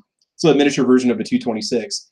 She handed me back the gun and said, oh, I don't really like this. You know, I don't like it. And I said, that's fine. So she sat there with her ear pro on and watched mom shoot for 2 hours. We're starting to pack up and she goes, can I shoot the gun again? And I was like, sure. So we did 5 rounds and then did another 5 rounds and did another 5 rounds and let her shoot at the target. I got those reactive targets that change color when you shoot them. And she was a good shot. She was able to keep her shots, you know, at 10 feet, she was able to keep them within the circle of the target.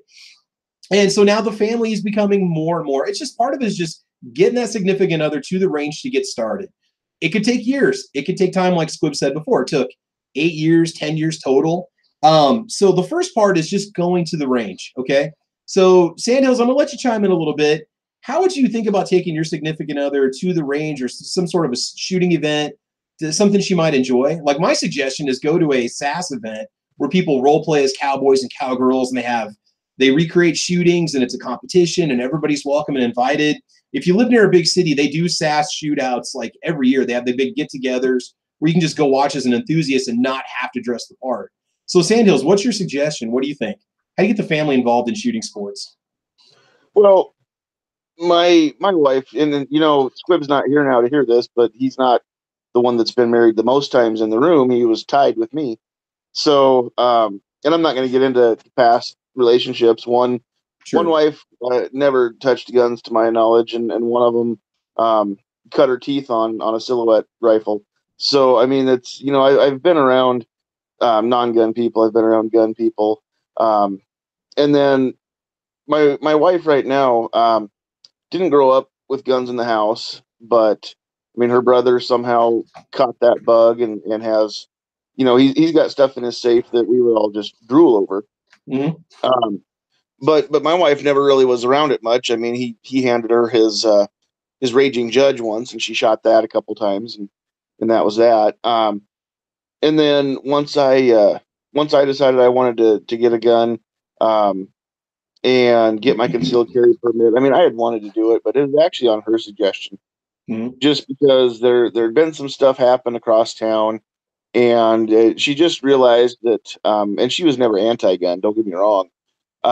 She was pretty well neutral, like, you know, about 80% of the population would be, and so she was the one that said, "Why don't we go ahead and get something in here, get the course done so you can carry it." She goes, "I'd just feel a lot safer." And I'm like, heck yeah. So as far as actually shooting it, I mean, we've been out a couple times. We did actually go on her birthday. We were in Omaha, and we met up with, and you know Trish. Yep. But Nebraska Firearms Association president. Right, yeah. Travis and I actually met at the Capitol rally last year, the NFOA president, and she's a super sweet lady. And she's also a licensed NRA instructor, and a member of a range there on the west side of Omaha. So she actually got us in upstairs, the air conditioned indoor range. We didn't have to pay a thing because we were guests of hers, and all I had to do was bring ammo. She brought guns, and my wife started on a 22 long rifle. Of that PPQ. She did really well with it. They moved on up to a Glock 42 and then a couple different 9s. She shot her Beretta. I mean, Trish works now. I think she's not in the Air Force, but she still works on the base. On the base, yeah. She's a former veteran too, by the way, guys. Yeah, yeah, she is. She's an Air Force vet. She is a veteran. Of course, her first gun was the M9. So she brought one of those. I don't remember what else she brought, but I just sat there with my mouth shut. I knew that I was not the one that should be talking. I would let the instructor talk. She's got a great way of just relating things to something that a new and non-gun person can understand. Plus, she knows how to talk to a woman as a woman, and how to instruct a woman. And so and I've talked about this before. I don't know about on Caliber Corner, but I know Clover will back me up on this one. The worst person to teach your wife or your girlfriend to shoot is you. Even if you are an instructor, yeah, it's not going to be the same coming from you as it is coming from somebody else. And so that's my suggestion: is get the, take that person, whether it's a, lady, man, whatever it is, take somebody out and get them, like you said, involved just in watching some of this competition, watching people have fun. And those competitions are cool because there's people of all ages, all genders, having fun. And so let them see that it's not scary, it's fun, it's family activity. But then when they want to learn, find somebody who's not necessarily yourself to teach them stuff, and then take what you've learned, or what they've learned, and then go home and practice it. You guys can practice together. Just don't be the one that's saying, hey, here's what you need to do. Because, I mean, if 99% of us aren't instructors, and so, we might think we know what we're talking about, but we don't always. And then even if you are an instructor, again, your significant other is not going to learn from you as well as anything else. So that'd be like if your wife wanted to learn Spanish, she may or may not want you to do it because I get all technical and start busting out the verb conjugations and the irregular verbs, and she doesn't even know how to write burrito without misspelling it. There's two R's, by the way. And the one of the two biggest ways to turn somebody off to shooting, number one, is these guys that are a-holes, that'll take a Smith & Wesson 629 loaded up with full power 44 mags, hand it to their girlfriend who's never fired a firearm before in her life, and say, here, honey, and then record it so they can laugh about it for years on social media. I mean, she's going to shoot that thing. It's going to either come up and hit her in the face, or going to fly out of her hand or something. She's going to drop it, run screaming, and everybody laughs and thinks it's hilarious, except for the poor girl who's now terrified of a firearm and doesn't ever want to touch one again or be in the room with one. That's one way to turn people off. Number two is take somebody who's new, and okay, nomenclature is important to some of us, but when you're new, you don't care. And I'm not a car guy, so if you want to get technical on car things, it's going to go in one ear and out the other. I don't care. And that's how new people are to shooting too, is if they call it a clip, don't jump on their case and say, hey, you can't call it a clip, it's got to be a magazine. You know what? Don't do that to people. Just teach them. Eventually, they'll hear you start calling it the right things, and of course they're going to pick up on that.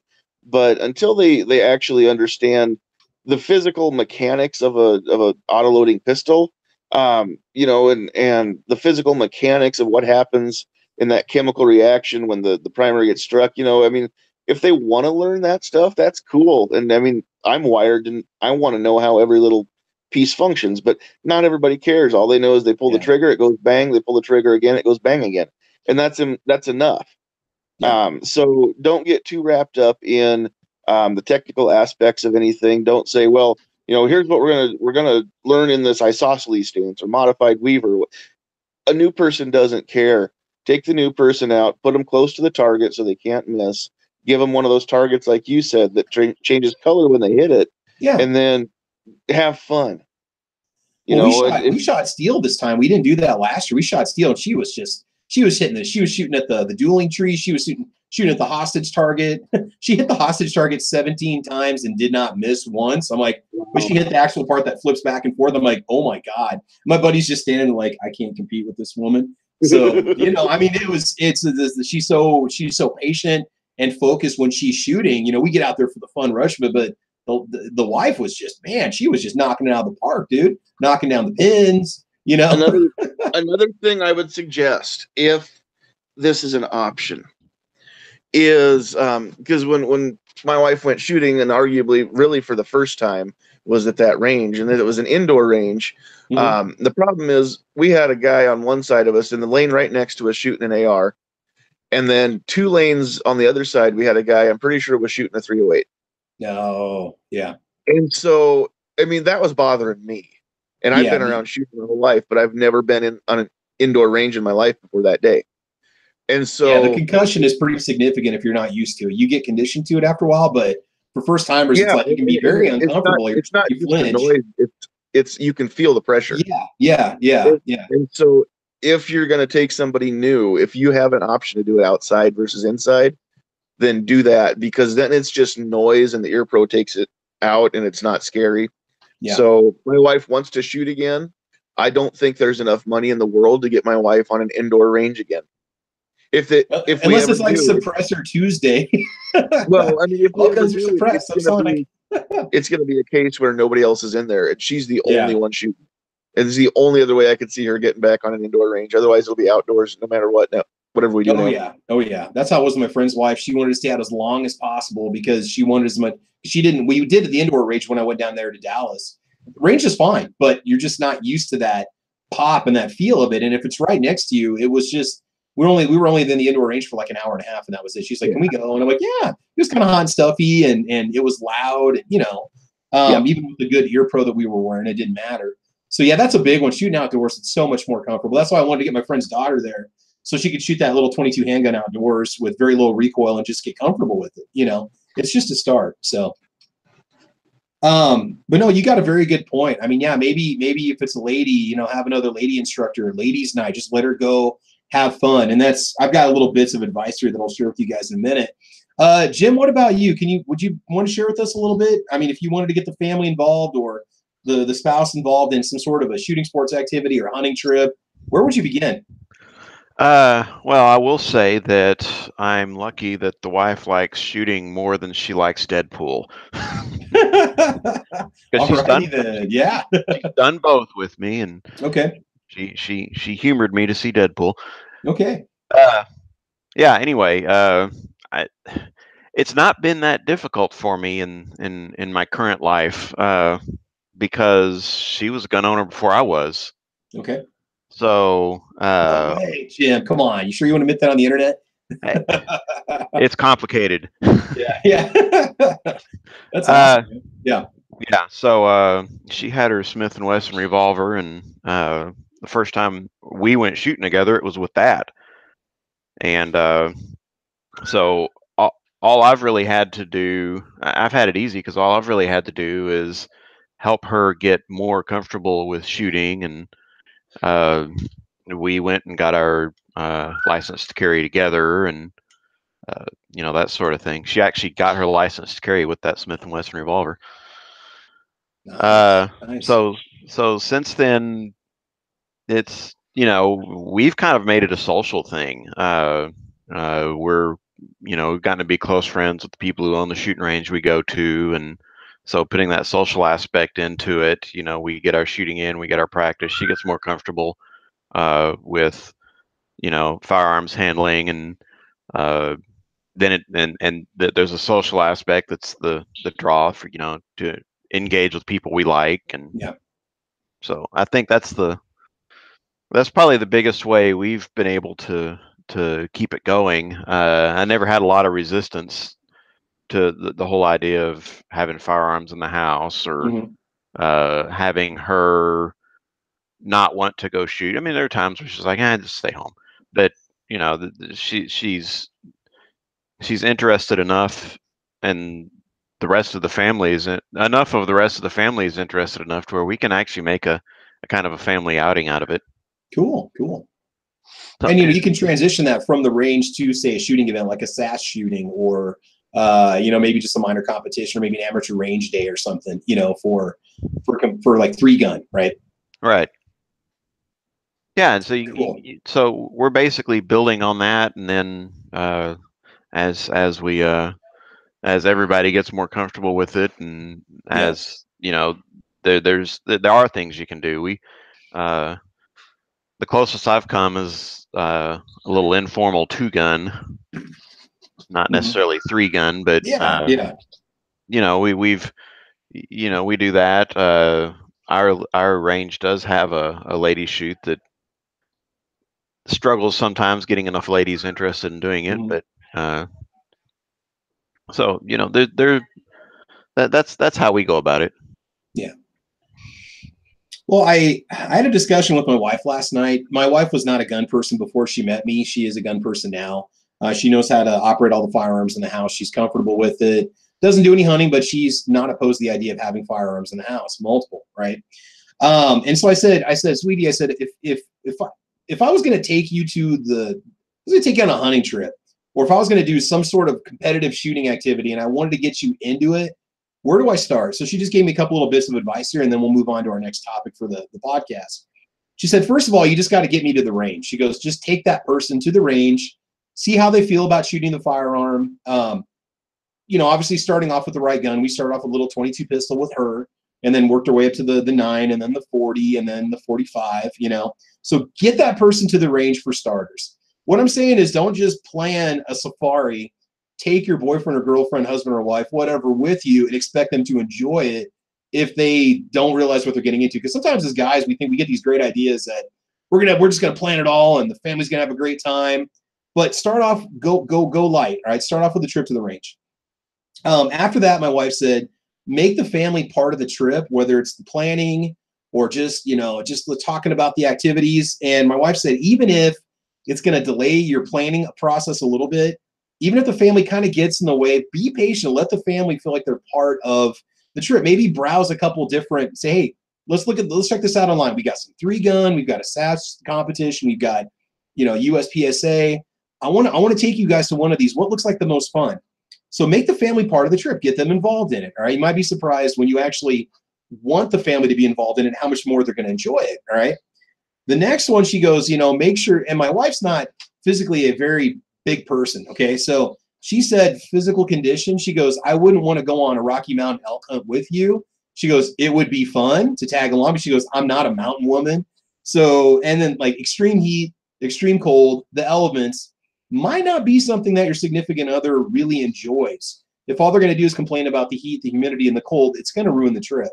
So try to plan around your family's physical condition. That'd be another one to take into consideration. The other part about getting in the way.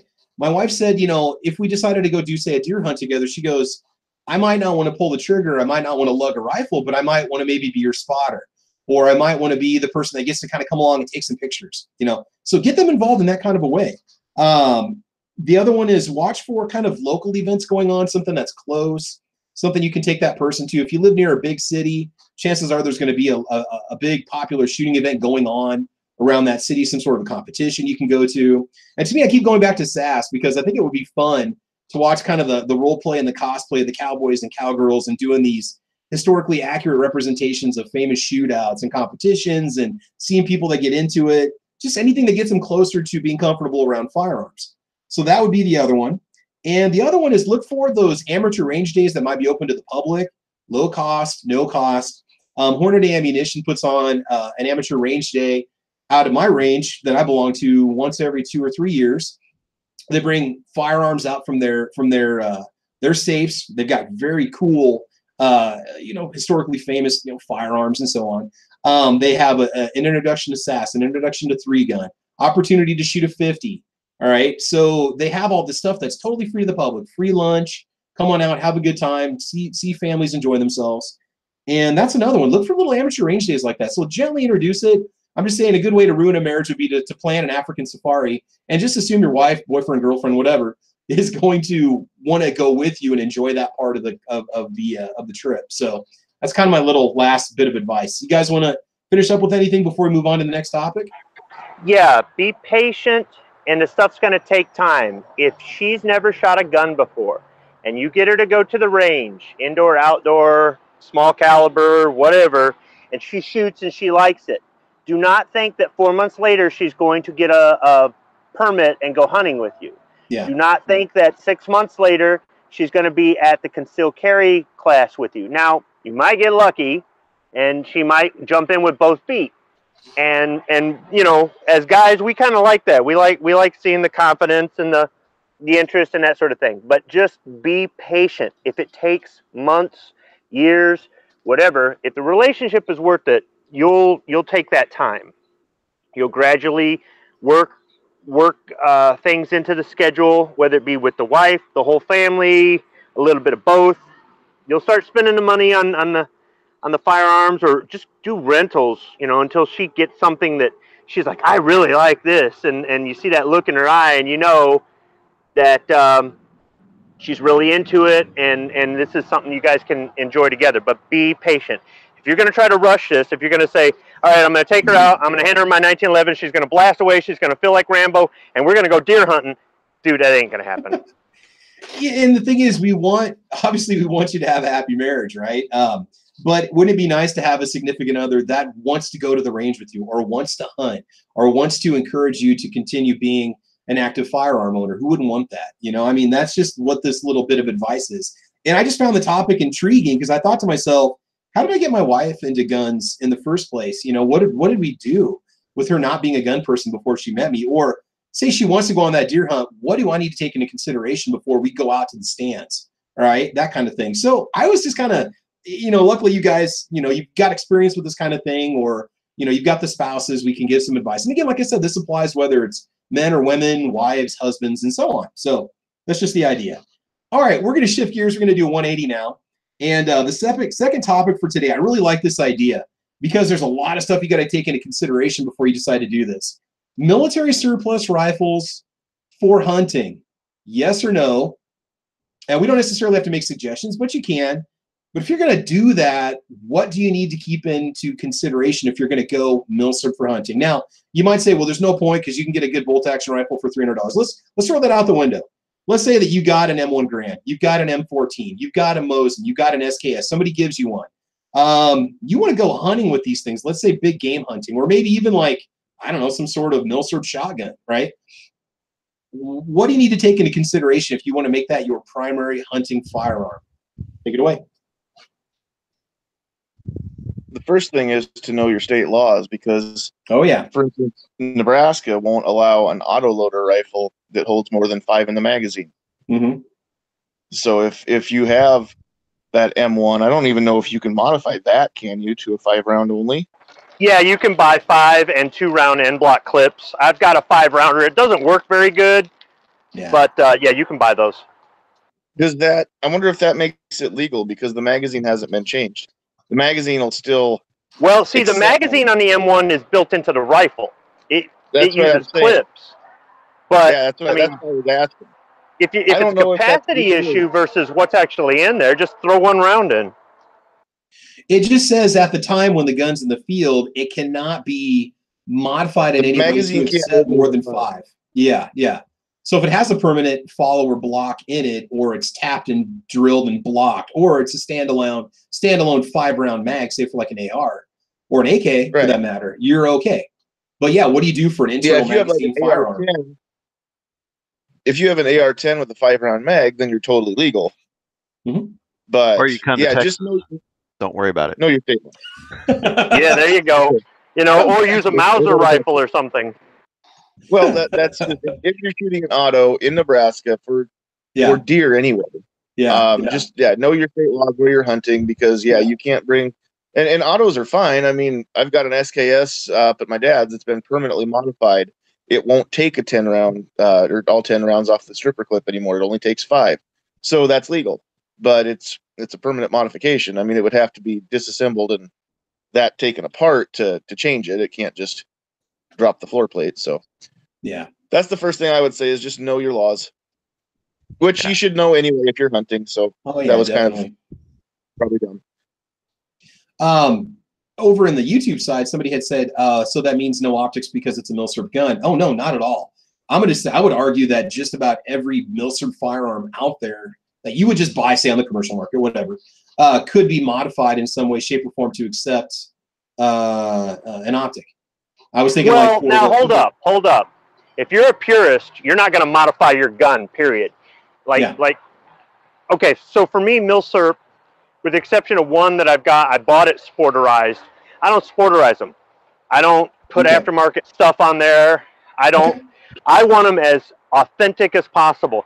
Even if it's just a rifle that a cadet trained with, I want to shoot it the same way they would. I want to take it apart, clean it, sight it in. I'm even going to try to use the same style ammunition or as close to as possible to be historically accurate. So if you don't want to booger up your historically accurate Milsurp rifle, even if you only paid $200 for it, then you're going to have some issues. Because, for example, like the M1 Garand, it's only designed for that military ammunition. You don't want to use hunting ammunition in it. You could damage the op rod. That's a good point. And if you wanted to use soft points, you can get soft points usually in about the same bullet weight as the Full Metal Jacket military rounds that these things were originally shot with. So sighting it in and all that, the data and all that should be about the same. Dang it.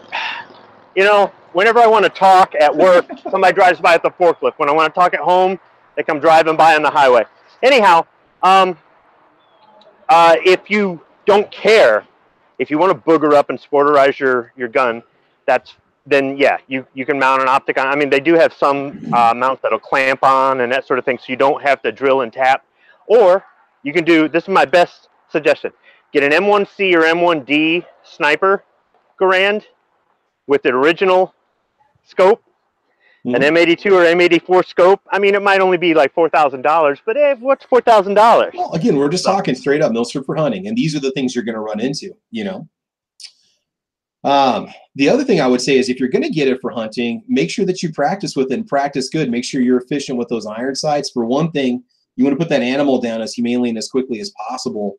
And for another, taking into consideration, you may not want to modify it. You may not want to mount an optic on it. So if you're good with it and you can contain your shot within a space this big, you know, for that kill shot on that deer or whatever, your elk, whatever, you know, make sure that you're good with that rifle. It's going to take a little more practice than just grabbing this and going and shooting a deer or a hawk. All right, it's that simple. So keep that in consideration, you know. Squib makes a very good point, too. Find out if modern hunting loads are compatible with your rifle. Because, I mean, I never even thought about that before. If the modern hunting ammo is going to not work well or potentially damage the rifle, then obviously don't shoot it through there. But at the same time, depending on the game, I mean, anybody who's hunted, you know, will tell you that a Full Metal Jacket 30-06 will kill a deer, but there's better ways to do it. And again, your state might require soft point ammunition. It may not allow ball ammunition. You know, that's another thing you got to watch out for. And, you know, and we know it's going to work. But if you've got it sighted in for a 174 grain Full Metal Jacket round on your 303 British, you can get a 174 grain soft point. So I do have soft points for some of my Milsurp calibers for reloading if I chose, to take my Mosin out, or if I chose to take my infield out, or and with some of those, like a Mauser, the action is so strong, I really wouldn't worry about it with something like that. Hey, Matt, since you're a Milsurp genius, man. So, Matt, what are your thoughts on the Milsurp as a primary hunting tool? Anything Milsurp, any thoughts on that at all? Can you hear me? Yeah, go ahead, man. Yeah. I don't know, like that. My phone's acting up. I mean, like, you just mean in general, Milsurps as yeah. Well, let's just say you got an M1 Garand, you got an M14, you got a Mosin sitting around, you got an Enfield. How do you feel about using those as your primary hunting weapon? Oh, absolutely. I mean, they're tried and true design. They make it through, wars. I'm sure they'll do fine on a hunting trip. You know, I mean, they still make great defensive tools. Outdated. You know, obviously there are tools that are lighter and carry more rounds and things like that. But I think, for anything, I'm a big proponent of using Milsurp guns when they're good Milsurp. Obviously, there are crap Milsurp guns out there on the market. I think we all know that. There are some that there's a reason why they're no longer used. I mean, you can usually find them fairly cheap. By and large, you know, Used to be, obviously, but you might inherit one. You might have a stack of them sitting around. You might think, yeah. I want to take this Enfield out for my deer hunt. Why not? You know? Yeah. So I mean, it just depends. You know, I mean, you can. I occasionally still see, you know, a 303 sitting in a pawn shop somewhere. That while it's, you know, pretty heinous looking, it functions perfectly, and with a little time and attention, you know, you can have a really nice hunting rifle. You know, I think maybe most of the guns, you know, maybe pushing it. I've known many people who've hunted with Mosin. I mean, I guess we shouldn't knock it too much. I mean, in many parts of the world, Mosins are still the #1 hunting rifle in most of Russia and Asia, and that's the go-to for many people. But yeah, I mean, I think I think you can find these guns for good prices in a lot of places, and cheap ammo, and they do the job. And something to consider about the Milsurp, they will go up in value. It's hard to argue with that. I mean, we look at what an Enfield's going for these days, or even a Mosin. Look what we saw in Tulsa versus what we paid 5 years ago, 10 years ago when we bought our Mosins for $125, $150, $275, $300 entry level price, and some of these were beat up. So it's a good investment too. You know, you've got the hunting rifle, you got the defensive tool, you've got a battle proven design, you've got something that I'd say it's a great investment for hunting. I'm 2 thumbs up on that one. Now, on the other end, you really need to know what you're looking for. You want to make sure that, say you want to go get that Mosin, and you decide you want to take it out for a deer hunt, make sure the barrel's not all shot out of it. Make sure, you know, expect some issues. You could have issues with firing pins or springs. There may be some replacement parts you want to do before you take it out into the field. You want to make sure that gun's capable before you take it out. Maybe take a backup firearm too, just in case you have problems with that Milsurp gun. Because they're Milsurp, they've been used. You don't really know. Also, make sure you know your head spacing on it. Make sure it's safe to fire. You know, that's also important to consider. But then again, ammo considerations too. Can you get a saw point ammo for that M1 Garand? Can you get a lower powered M1 Garand hunting round? Right. So just things like that. There's just a lot of little things that can pop up when you're taking that in consideration. Jim or Sandhill Squib, any thoughts on that at all before we move on? Closest I'm getting is an SKS, and I'd love to take that hog hunting. Yeah. I've been talking with Rich White in the background about how he puts an optic on his. So there we go. Oh yeah, we got to have your optic discussion too. You wanted to talk. We did talk about the red dots. We discussed the optics a couple months ago. Might have been a morning when you were busy, but do go back and look at the list. Talking about optics for your hunting rifle. We did talk about unmagnified, magnified red dot scope and all that fun stuff.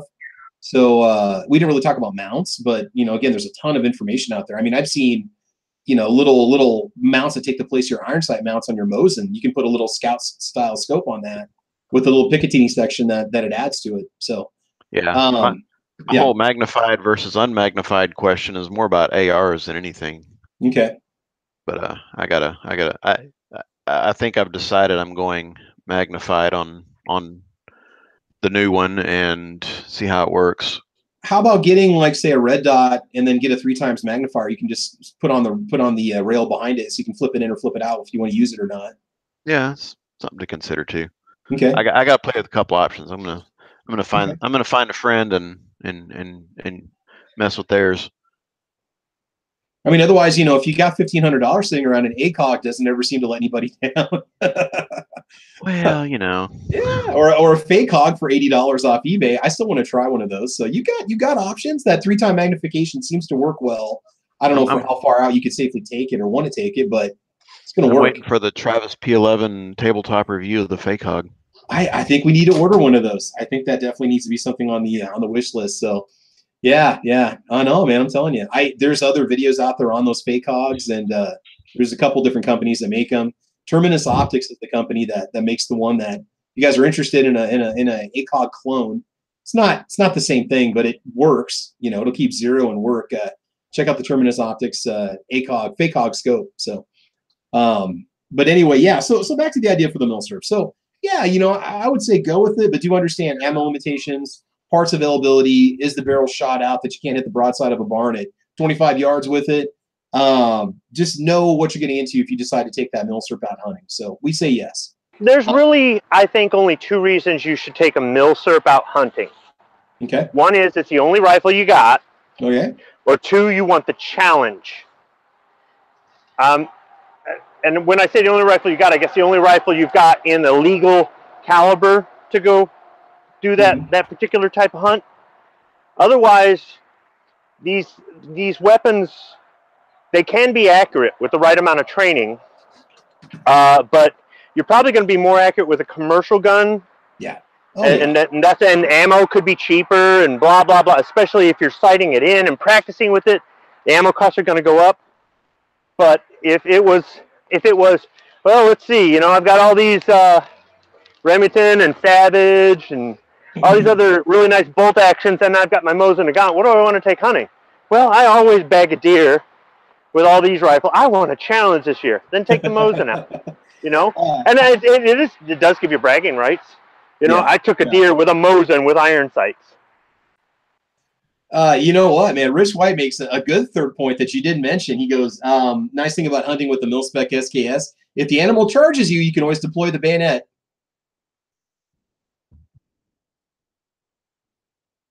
There we go. That is a useful option for it. It's there. You flip that sucker out when you go to your hog hunt, have it on standby just in case, you know, you got a problem. You can always just use the pig sticker and you're good to go. So, yeah.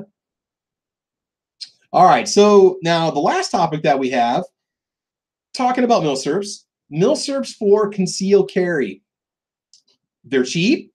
They're inexpensive. They're battle-proven design.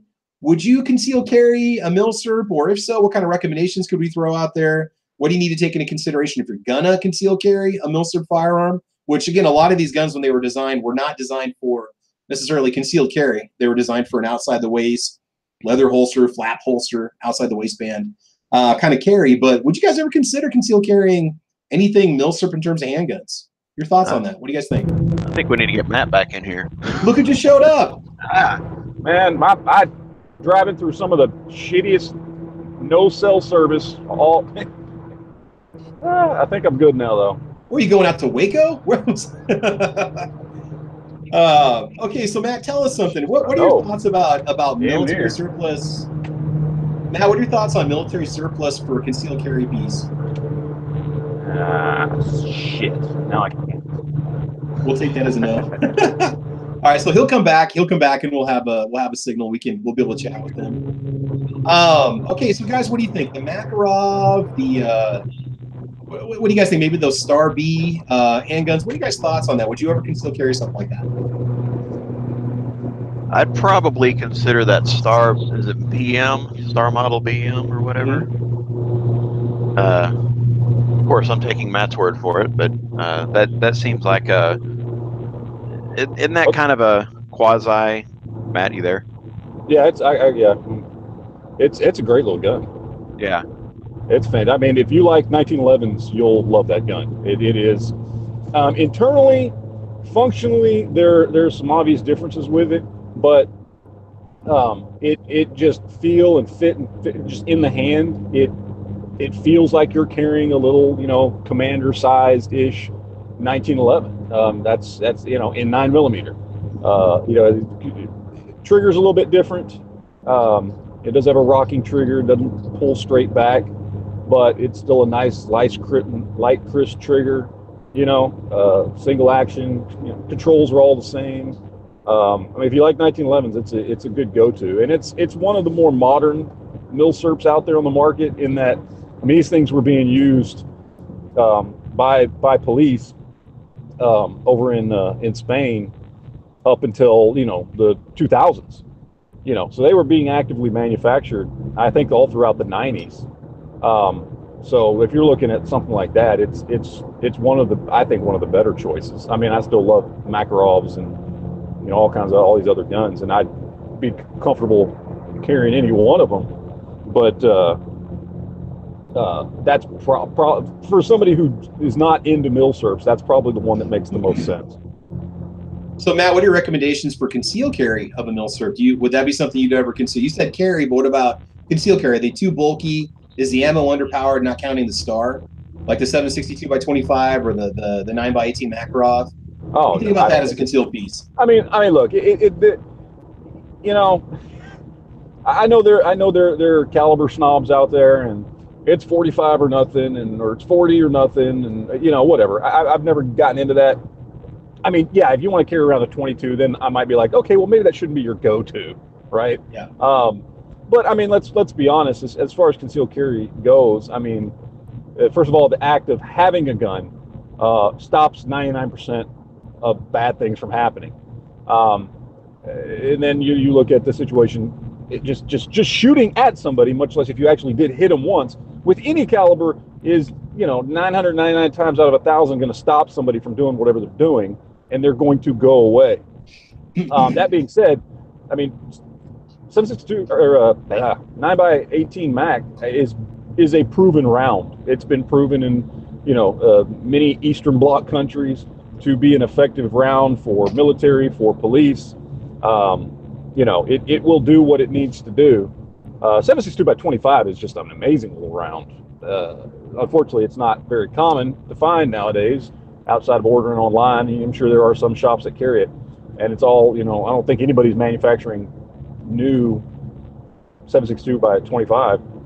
Red Army Standard makes it. I don't know if it's any good. Oh, they do? Okay, yeah, cool. Yeah, it's a little pricey, but you can get it. I've seen it at Cabela's on the shelf.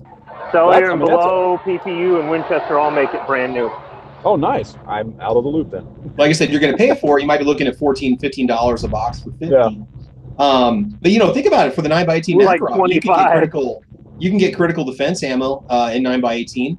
Oh yeah. If you really care about having an effective man-stopping round that's going to do the job, if it's a whatever issue, you can definitely get the self-defense ammo for it.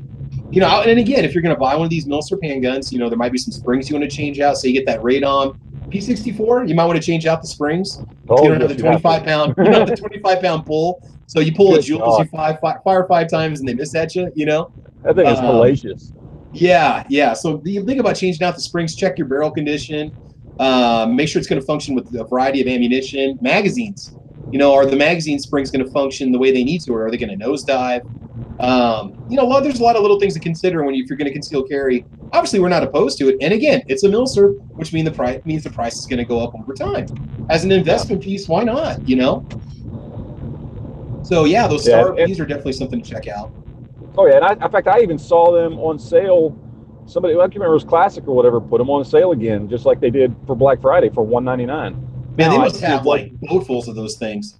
Yeah, and now, I mean, at some point, and that's why people should jump on these things now. At some point, that supply is going to dry up. I mean, when it comes to the inexpensive P64s and the P83s and the fairly inexpensive Makarovs, considering I think $300 to $350 is pretty cheap for a gun like that. Yeah, I could have one for $275. Yeah. And the inexpensive, I forgot it. What is it? The Zastava, whatever it's called. I can't remember. I own one, and I don't remember. The Tokarev pistols or what? The Tokarev style. It's not a Tokarev, but it's that one that shoots 9mm. What's it called? The Zastava M. I draw a blank. I own one. It's on my channel. You can look it up. But whatever it's called. M70A. M88. Yeah, there you go. M70A. So, I mean, and those things still float at the $200 to $220 mark. And the Star Model BMs, at some point, the supply is going to dry up on these things, just like it did with Mosins. And they actually are good guns. They are, guns that are effective as defensive tools, as range tools, as training tools, as concealed carry guns, or just regular carry guns. Are they ideal? Are they optimal compared to today's stuff? Well, no. All single stack. It's lower capacity, slightly heavier guns, but you're talking about a bunch of guns that are all, we're talking about guns that have been around and were in service, as long or longer than Glock was, in different militaries and police forces around the world. In fact, some are still using them today. I mean, there's still places over in Eastern Europe and some of these Eastern Bloc countries that are still running Makarovs from the 1960s and 70s, with their police are still carrying them. So, there's paying $200 to $250 for something that's has that kind of track record is pretty damn cool. I'm looking at an M57 Tokarev right now for $199 at Classic. Extra mags are $20. Pay $20 for shipping, $20 for a transfer. You're in business. There you go. And that 7.62 by 25 round is surprisingly smooth. Squib, when I fired yours, I was expecting more kick. I was expecting more of anything, and it just felt like a 9 or it felt like a 40. It really wasn't much different. If you were shooting Milsurp, it'd be snappier. Those were reloads and commercial ammo, so it's not as snappy. But the Milsurp ammo has corrosive primers, and it's Verdan prime, so you can't reload it. It'll break the pin on your press if you try to pop that primer out. Well, I shouldn't say you can't reload it. The things you got to do to go the extra steps, for me, it just ain't worth it. Because I've shot some of the surplus ammo. It's definitely a different feel. I've had some issues with my Tokarev pistols as of late. I mean, we were having issues on that day with some of these. And I don't know if it's the ammunition. I don't know if it's something I did. I know that when we oiled them, or when we oiled it, it ran better. And that's another thing I've been trying to work on. But right out of the box, my very first PT pistol ran great. And the second one ran great. By the time I got to the third one, started having issues. And now I've got the same issues with all of them. So I'm thinking it's got to be something I'm doing. And there have been days where I've run reloads and factory ammo, and the factory ammo runs and the reloads don't. And then there's days where both factory and reloads don't. And I just don't know. All right, so Squib, we're losing your audio. Just a quick comment over on the YouTube side. Sean Ponnery was saying that that they do have PPU hollow points in 7.62 by 25. So you really care about having a good defensive round, yeah, that's something to consider doing too. At least I think it was Sean that said that. So yeah, I mean, it's just something to consider. You know, maybe if you want to go that route, but understand the limitations of what you're getting yourself into. Understand there might be a little more maintenance. You might be shooting something that's not as ergonomically comfortable. Another one to consider, again, I should be saying, somebody mentioned this term over on YouTube also, police surplus, not necessarily military surplus. I don't know who carries these and in what countries, you know, whatever. But also the other one is the Beretta 92S, $300 with one magazine. Now there's some ergonomic limitations to that gun, but get yourself into a nice former police issue handgun, more or less modern in terms of design if you compare it to the modern Beretta 92s. $300, man, you're ready to go. 9mm, common caliber, availability of magazines, availability of parts. So that's something to definitely consider. I know Night Strike's got one and he loves his. So there's a lot of options out there. So in terms of, you know, Milsurp for concealed carry, I say, yeah, go for it. Why not? Let's see here. See if we're missing anything else for comments. So guys, I think we're going to go ahead and do our drawing here. I think we're going to go ahead and let that happen. What it was is if you made a comment on my 9,000 subscriber video, if you made it, any comment that was posted below the video is going to automatically be entered into the drawing. I posted that video all over the place. I had also mentioned that there wouldn't have been an episode of Caliber Corner last Saturday. Most people realize that because I was out of town. So we're going to go ahead and do that. So I'm just going to go ahead and fire up a little bit of a screen share. I've already got the YouTube random comment picker ready to go. I've got the URL entered into the box. Now, I haven't done a ton of drawings on this channel. Try to do one every couple thousand subscribers. So what you're going to get is you are going to get, man, my screen is just flaking out. You're going to get yourself a Sonic King scope, a 3 to 9 by 40 power scope that I'm going to buy off of Amazon. There is a discount for it that's out there for anybody. If you watch my video on the scope, there's a code for it. Now I'm going to tell you right now, I just got an email this morning from Sonic King. They're gonna share a code with me to give you 30% off the scope. I believe it's $30 or $40 right now on Amazon. So there's going to be a 30% discount code that's going to pop up. I'm going to make a video about it. Obviously, I can't put a link in the video itself, but I can put a link in the comment box. I can put a link in the description box, and you can save 30% on that scope. So you can get it for $26, something like that, if you want a 3 to 9 by 40 millimeter scope that's going to come with the mounting hardware and the rings. And it works. Mine runs fine. I put at least 100 rounds through it, if not 150 in my last range test playing around with it. Ran like a champ. I had no trouble with it at all. I wasn't shooting in the best conditions that day, but I mean, I was keeping my group at an inch and a half, and it shot well out to 300 yards. So can you guys see the screen okay? Those of you on my panel, is this showing up all right? Are you guys seeing the window for the comment picker, or is it still doing the screen and screen? Yeah, looks good. Okay, so we're going to go ahead and do this. If you had just put a comment in there, it's going to go right to the URL.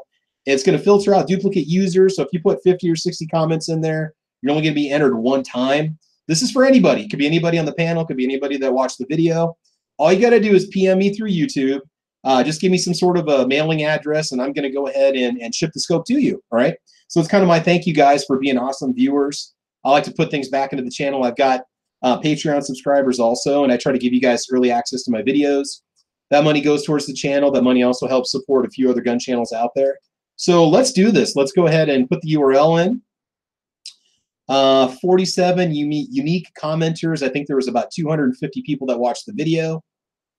And start the raffle and pick a random winner. Okay, here we go. And the winner of the Sonic King scope is Tina is Liberty Cat. Tina, I think she ducked out a little bit earlier, but Tina, you are the winner. Okay, congratulations on the winning of the raffle. So Tina, I will go ahead and contact you. I think we're friends through Facebook and stuff, or you can contact me if you hear this, Tina, and just give me an address and I will send you a scope. And it's a cool little scope. It runs really well. I've been trying some budget priced 3 to 9 by 40 power scopes just to test out on the Ruger American Ranch rifle. And Tina, you got it. So congratulations.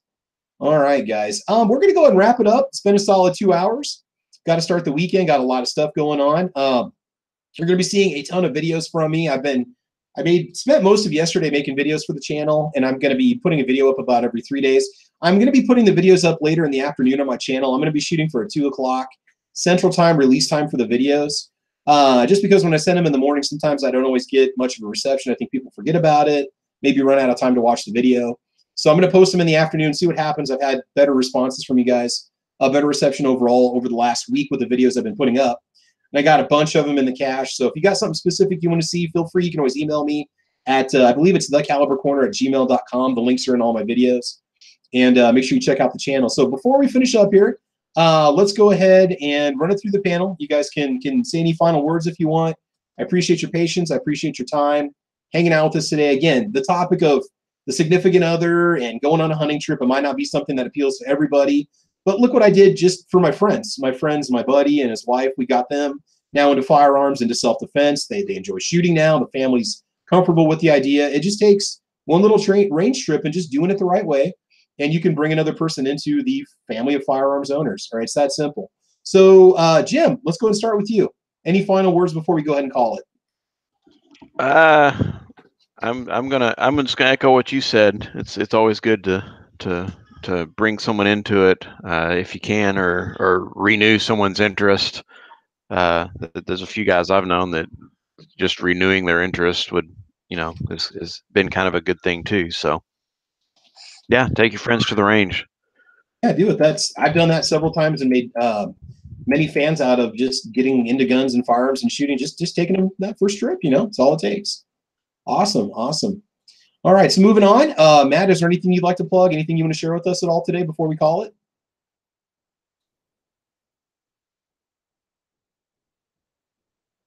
NEA, Matt, are you there? I know you said your cell phone signal's kind of coming and going. Okay, we'll come back to you, Matt, here in a second. Maybe you'll have a signal back. Anyway, guys, make sure you check out the Mr. Matt channel. Check out the Never Enough Ammo channel. We've got the Guns and Geeks podcast on Monday nights at, help me out here, guys, 9 o'clock Central Time, 8 o'clock Central Time. And then also we've got the Trigger Time podcast that happens on Wednesday nights. And Matt, subscribe. Hey, make sure you subscribe to anybody that's on this panel on their channel. We're always putting out cool content, so make sure you do that. Sandhills, anything you want to plug before we call it, bud? Everybody gone. Here he might be coming back. Sandhills? No, it's okay, man. Anything you want to talk about? Any plugs for your channel you'd like to make before we go ahead and call it? You can find me on all the normal places. You can catch me on YouTube, of course, gunchannels.com. You can find me on Patreon, Instagram, Facebook. Apparently Gunstreamer is a thing that people are wanting to get into, so I'll check that out too here hopefully in the next week or so. But thanks for letting me in, and everybody have a great Saturday. Awesome. Yeah, just shameless self-plug. When I put a video up, I'm putting a video up over on Gunstreamer, guntube.org, gun channels, YouTube. I mentioned stuff on Instagram, Facebook, Twitter, yada, yada, yada. I try to put that stuff at the end of the videos too. I prefer to go through gunchannels.com to post the videos and the podcasts, and then also YouTube, but there's other stuff on those other platforms. Just getting them out there. Make sure you guys support guntube.org. Make sure you guys support gunchannels.com. Get over there, get yourself a membership if you don't have one. Sign up, it's free. Get into it, meet like-minded people. Great way to communicate with others. Great place to go for information on firearms or just shooting in general. Squib, anything you want to plug before we call it? I definitely don't want to plug Samsung phones or Google or Verizon because one of them or all of them suck. Oh, wow. We should be talking to Sandhill Shooter. He might be able to take care of you, so. No way, man. Okay, when he's live, and at Sandhills, I'm saying it. So when you're live, you drop in, you drop out, you drop in, you drop out. I realize that it's the fact that you're in a rural area and you're driving, between cells, but you still so just hush. You sell cell phones for a living, and your cell phone drops out. So no, I'm not buying one from you. And I want to tell you something, Squib. I did a deer hunt about 10 years ago. We were out in the boonies. My buddy shot a deer right at sunset. We were miles from the damn vehicle, all right? He had to go to the end of the property to bag his buck, all right? My friend's Verizon phone did not work. I had the competitor's phone, and we were down in a gully, and I was able to call our wives and tell them that we were going to be a little bit late because we got to drag a buck back 2 miles to the vehicle. So I had reception, and I was in the middle of nowhere, all right? So you guys have seen me be. Even Verizon is very, very spotty. And in central Nebraska, as you go south, we'll have a dead zone where you're back on a cell phone frequency that I have not seen since college. HSPSA, 2G, 1G, 2 cans with a line between it. That's what you get. So yeah, EVDO, whatever, it's like you guys have seen me be on this particular podcast while I was hunting up in the boondocks and had no problem with service. The problem is just traveling, not sitting still. So I'm just giving you a hard time, Sandhills, because it's ironic that you're in the cell phone business, and when you're traveling, the signal drops out like it would for anybody else. I'm just giving you crap because you're in the business. What's even more ironic, and I know that nobody that's listening to this probably is within my area anyway, but the road where I was traveling, if you've got that other company that Travis was mentioning, you don't even have service in some of those areas. Mine comes and goes because I went down in a creek bottom, but I've been in the middle of Death Valley and gotten perfect service with that other company. And part of the reason that they all have good spots and they all have bad spots, and that's what it's all about. Is if it works where you need it to, then that's the one to go with. Now, in defense of Sandhills Company, they are known for putting up towers in places that have some or little or no prior cell phone access. So I admire what their company's done for Nebraska. But what good are those towers? You guys don't even have electricity or running water. Yeah, we got windmills, bro. They're wind powered. They're wind powered. We burn bricks of sod. Okay, I mean, we put new hitching posts up on a regular basis out in the the sod home suburbs that are out in the in the winter. You heat your house with fire from buffalo chips, right? Yes, cow patties. Yes, cow pies. They burn well. They smell a little, but you get used to it after a couple decades. I mean, it's not all alkaline fused water like Little House on the Prairie. All right, we've got some modern conveniences. We're making toilet paper out of thistle. Right. So anyway. Where are we going with this? I don't know. I'm gonna shut up. So anyway, guys, I want to thank you for watching us today. Let's do a little attendance here. Let's take some attendance and see who's with us today. Rob D's been with us. Rich White was with us. Samson One was with us. Philo in the house. Jim is there. Jim is here. Jim is everywhere. 817 LDS is with us. Tacos and French fries, and now I'm even hungrier. Sean Ponnery's out there. Armament and Axis. Tina's Liberty Cat, right? Yes, Tina was with us, and she's the winner. Looks like she's already been contacted that she has won, so Tina will get that out to you soon. Fine Abe 1393 in the house. Mike Ozzy Osborne's with us. Yoder Texas joined in. David Bowling with us. This is all on the YouTube side, by the way. Scott P79, Midnight Range 38 Super Partisan with us. I don't want to miss anybody because you guys are all awesome fans. Or, sorry, viewers. I don't know if you're fans of me necessarily. I think that's pretty much everyone. So over on the gun channel side, okay, we did have an audience over there today, too. We've got Patrick joining us. We got Paper Plane Crashes with us. We had Jim over there also. All right, so really cool to have you guys with us. We should be continuing next Saturday. I mean, I can't always guarantee a Saturday podcast. Just kind of keep that in consideration. Sometimes, family, things pop up, got to go, have family coming to visit. We travel. It doesn't help that my family is 3 hours away and we got to hit the road. But I will do podcasts when I can. If you don't ever see one listed, don't worry about it. I'll try to make a video to give you guys a heads up and let you know. The topics for the next few episodes are going to come from viewer requests from that 9,000 subscriber video. There's some really good topics on there. which means we're probably going to get a bit of a variety in the topics. There definitely won't be just a single topic we're going to discuss in one day, unless it's something pretty significant. So there's going to be a variety of topics. So who knows? We might mix Milsurp hunting rifles with marriage. All right. So anyway, guys, that is it. Panel, I want to thank you guys for joining me today. Everybody, thanks for watching. If you missed the beginning of this podcast, make sure you go back and check it out. Subscribe to the channel, Travis P11 on YouTube. Subscribe to Caliber Corner over on gunchannels.com, and you will be a happier person. So, guys, that is it. I want you to have fun. I want you to be safe. Have a great weekend. Go get yourself your third or fourth cup of coffee, and you're going to be ready to rock. Some parting words of advice from the koozie that was in the home when we moved into it. Somebody else's koozie. To have and to hold and to keep your beer cold, Larissa and John. Now, I don't know if they're still married. It says Larissa and John got married, and all I got was this damn koozie. April 12, 2014. Those are the parting words I have for you. You guys have a great weekend, and we will talk to you soon. Bye-bye. Bye, Alicia. And for those of you that speak Spanish, adios, Felicia.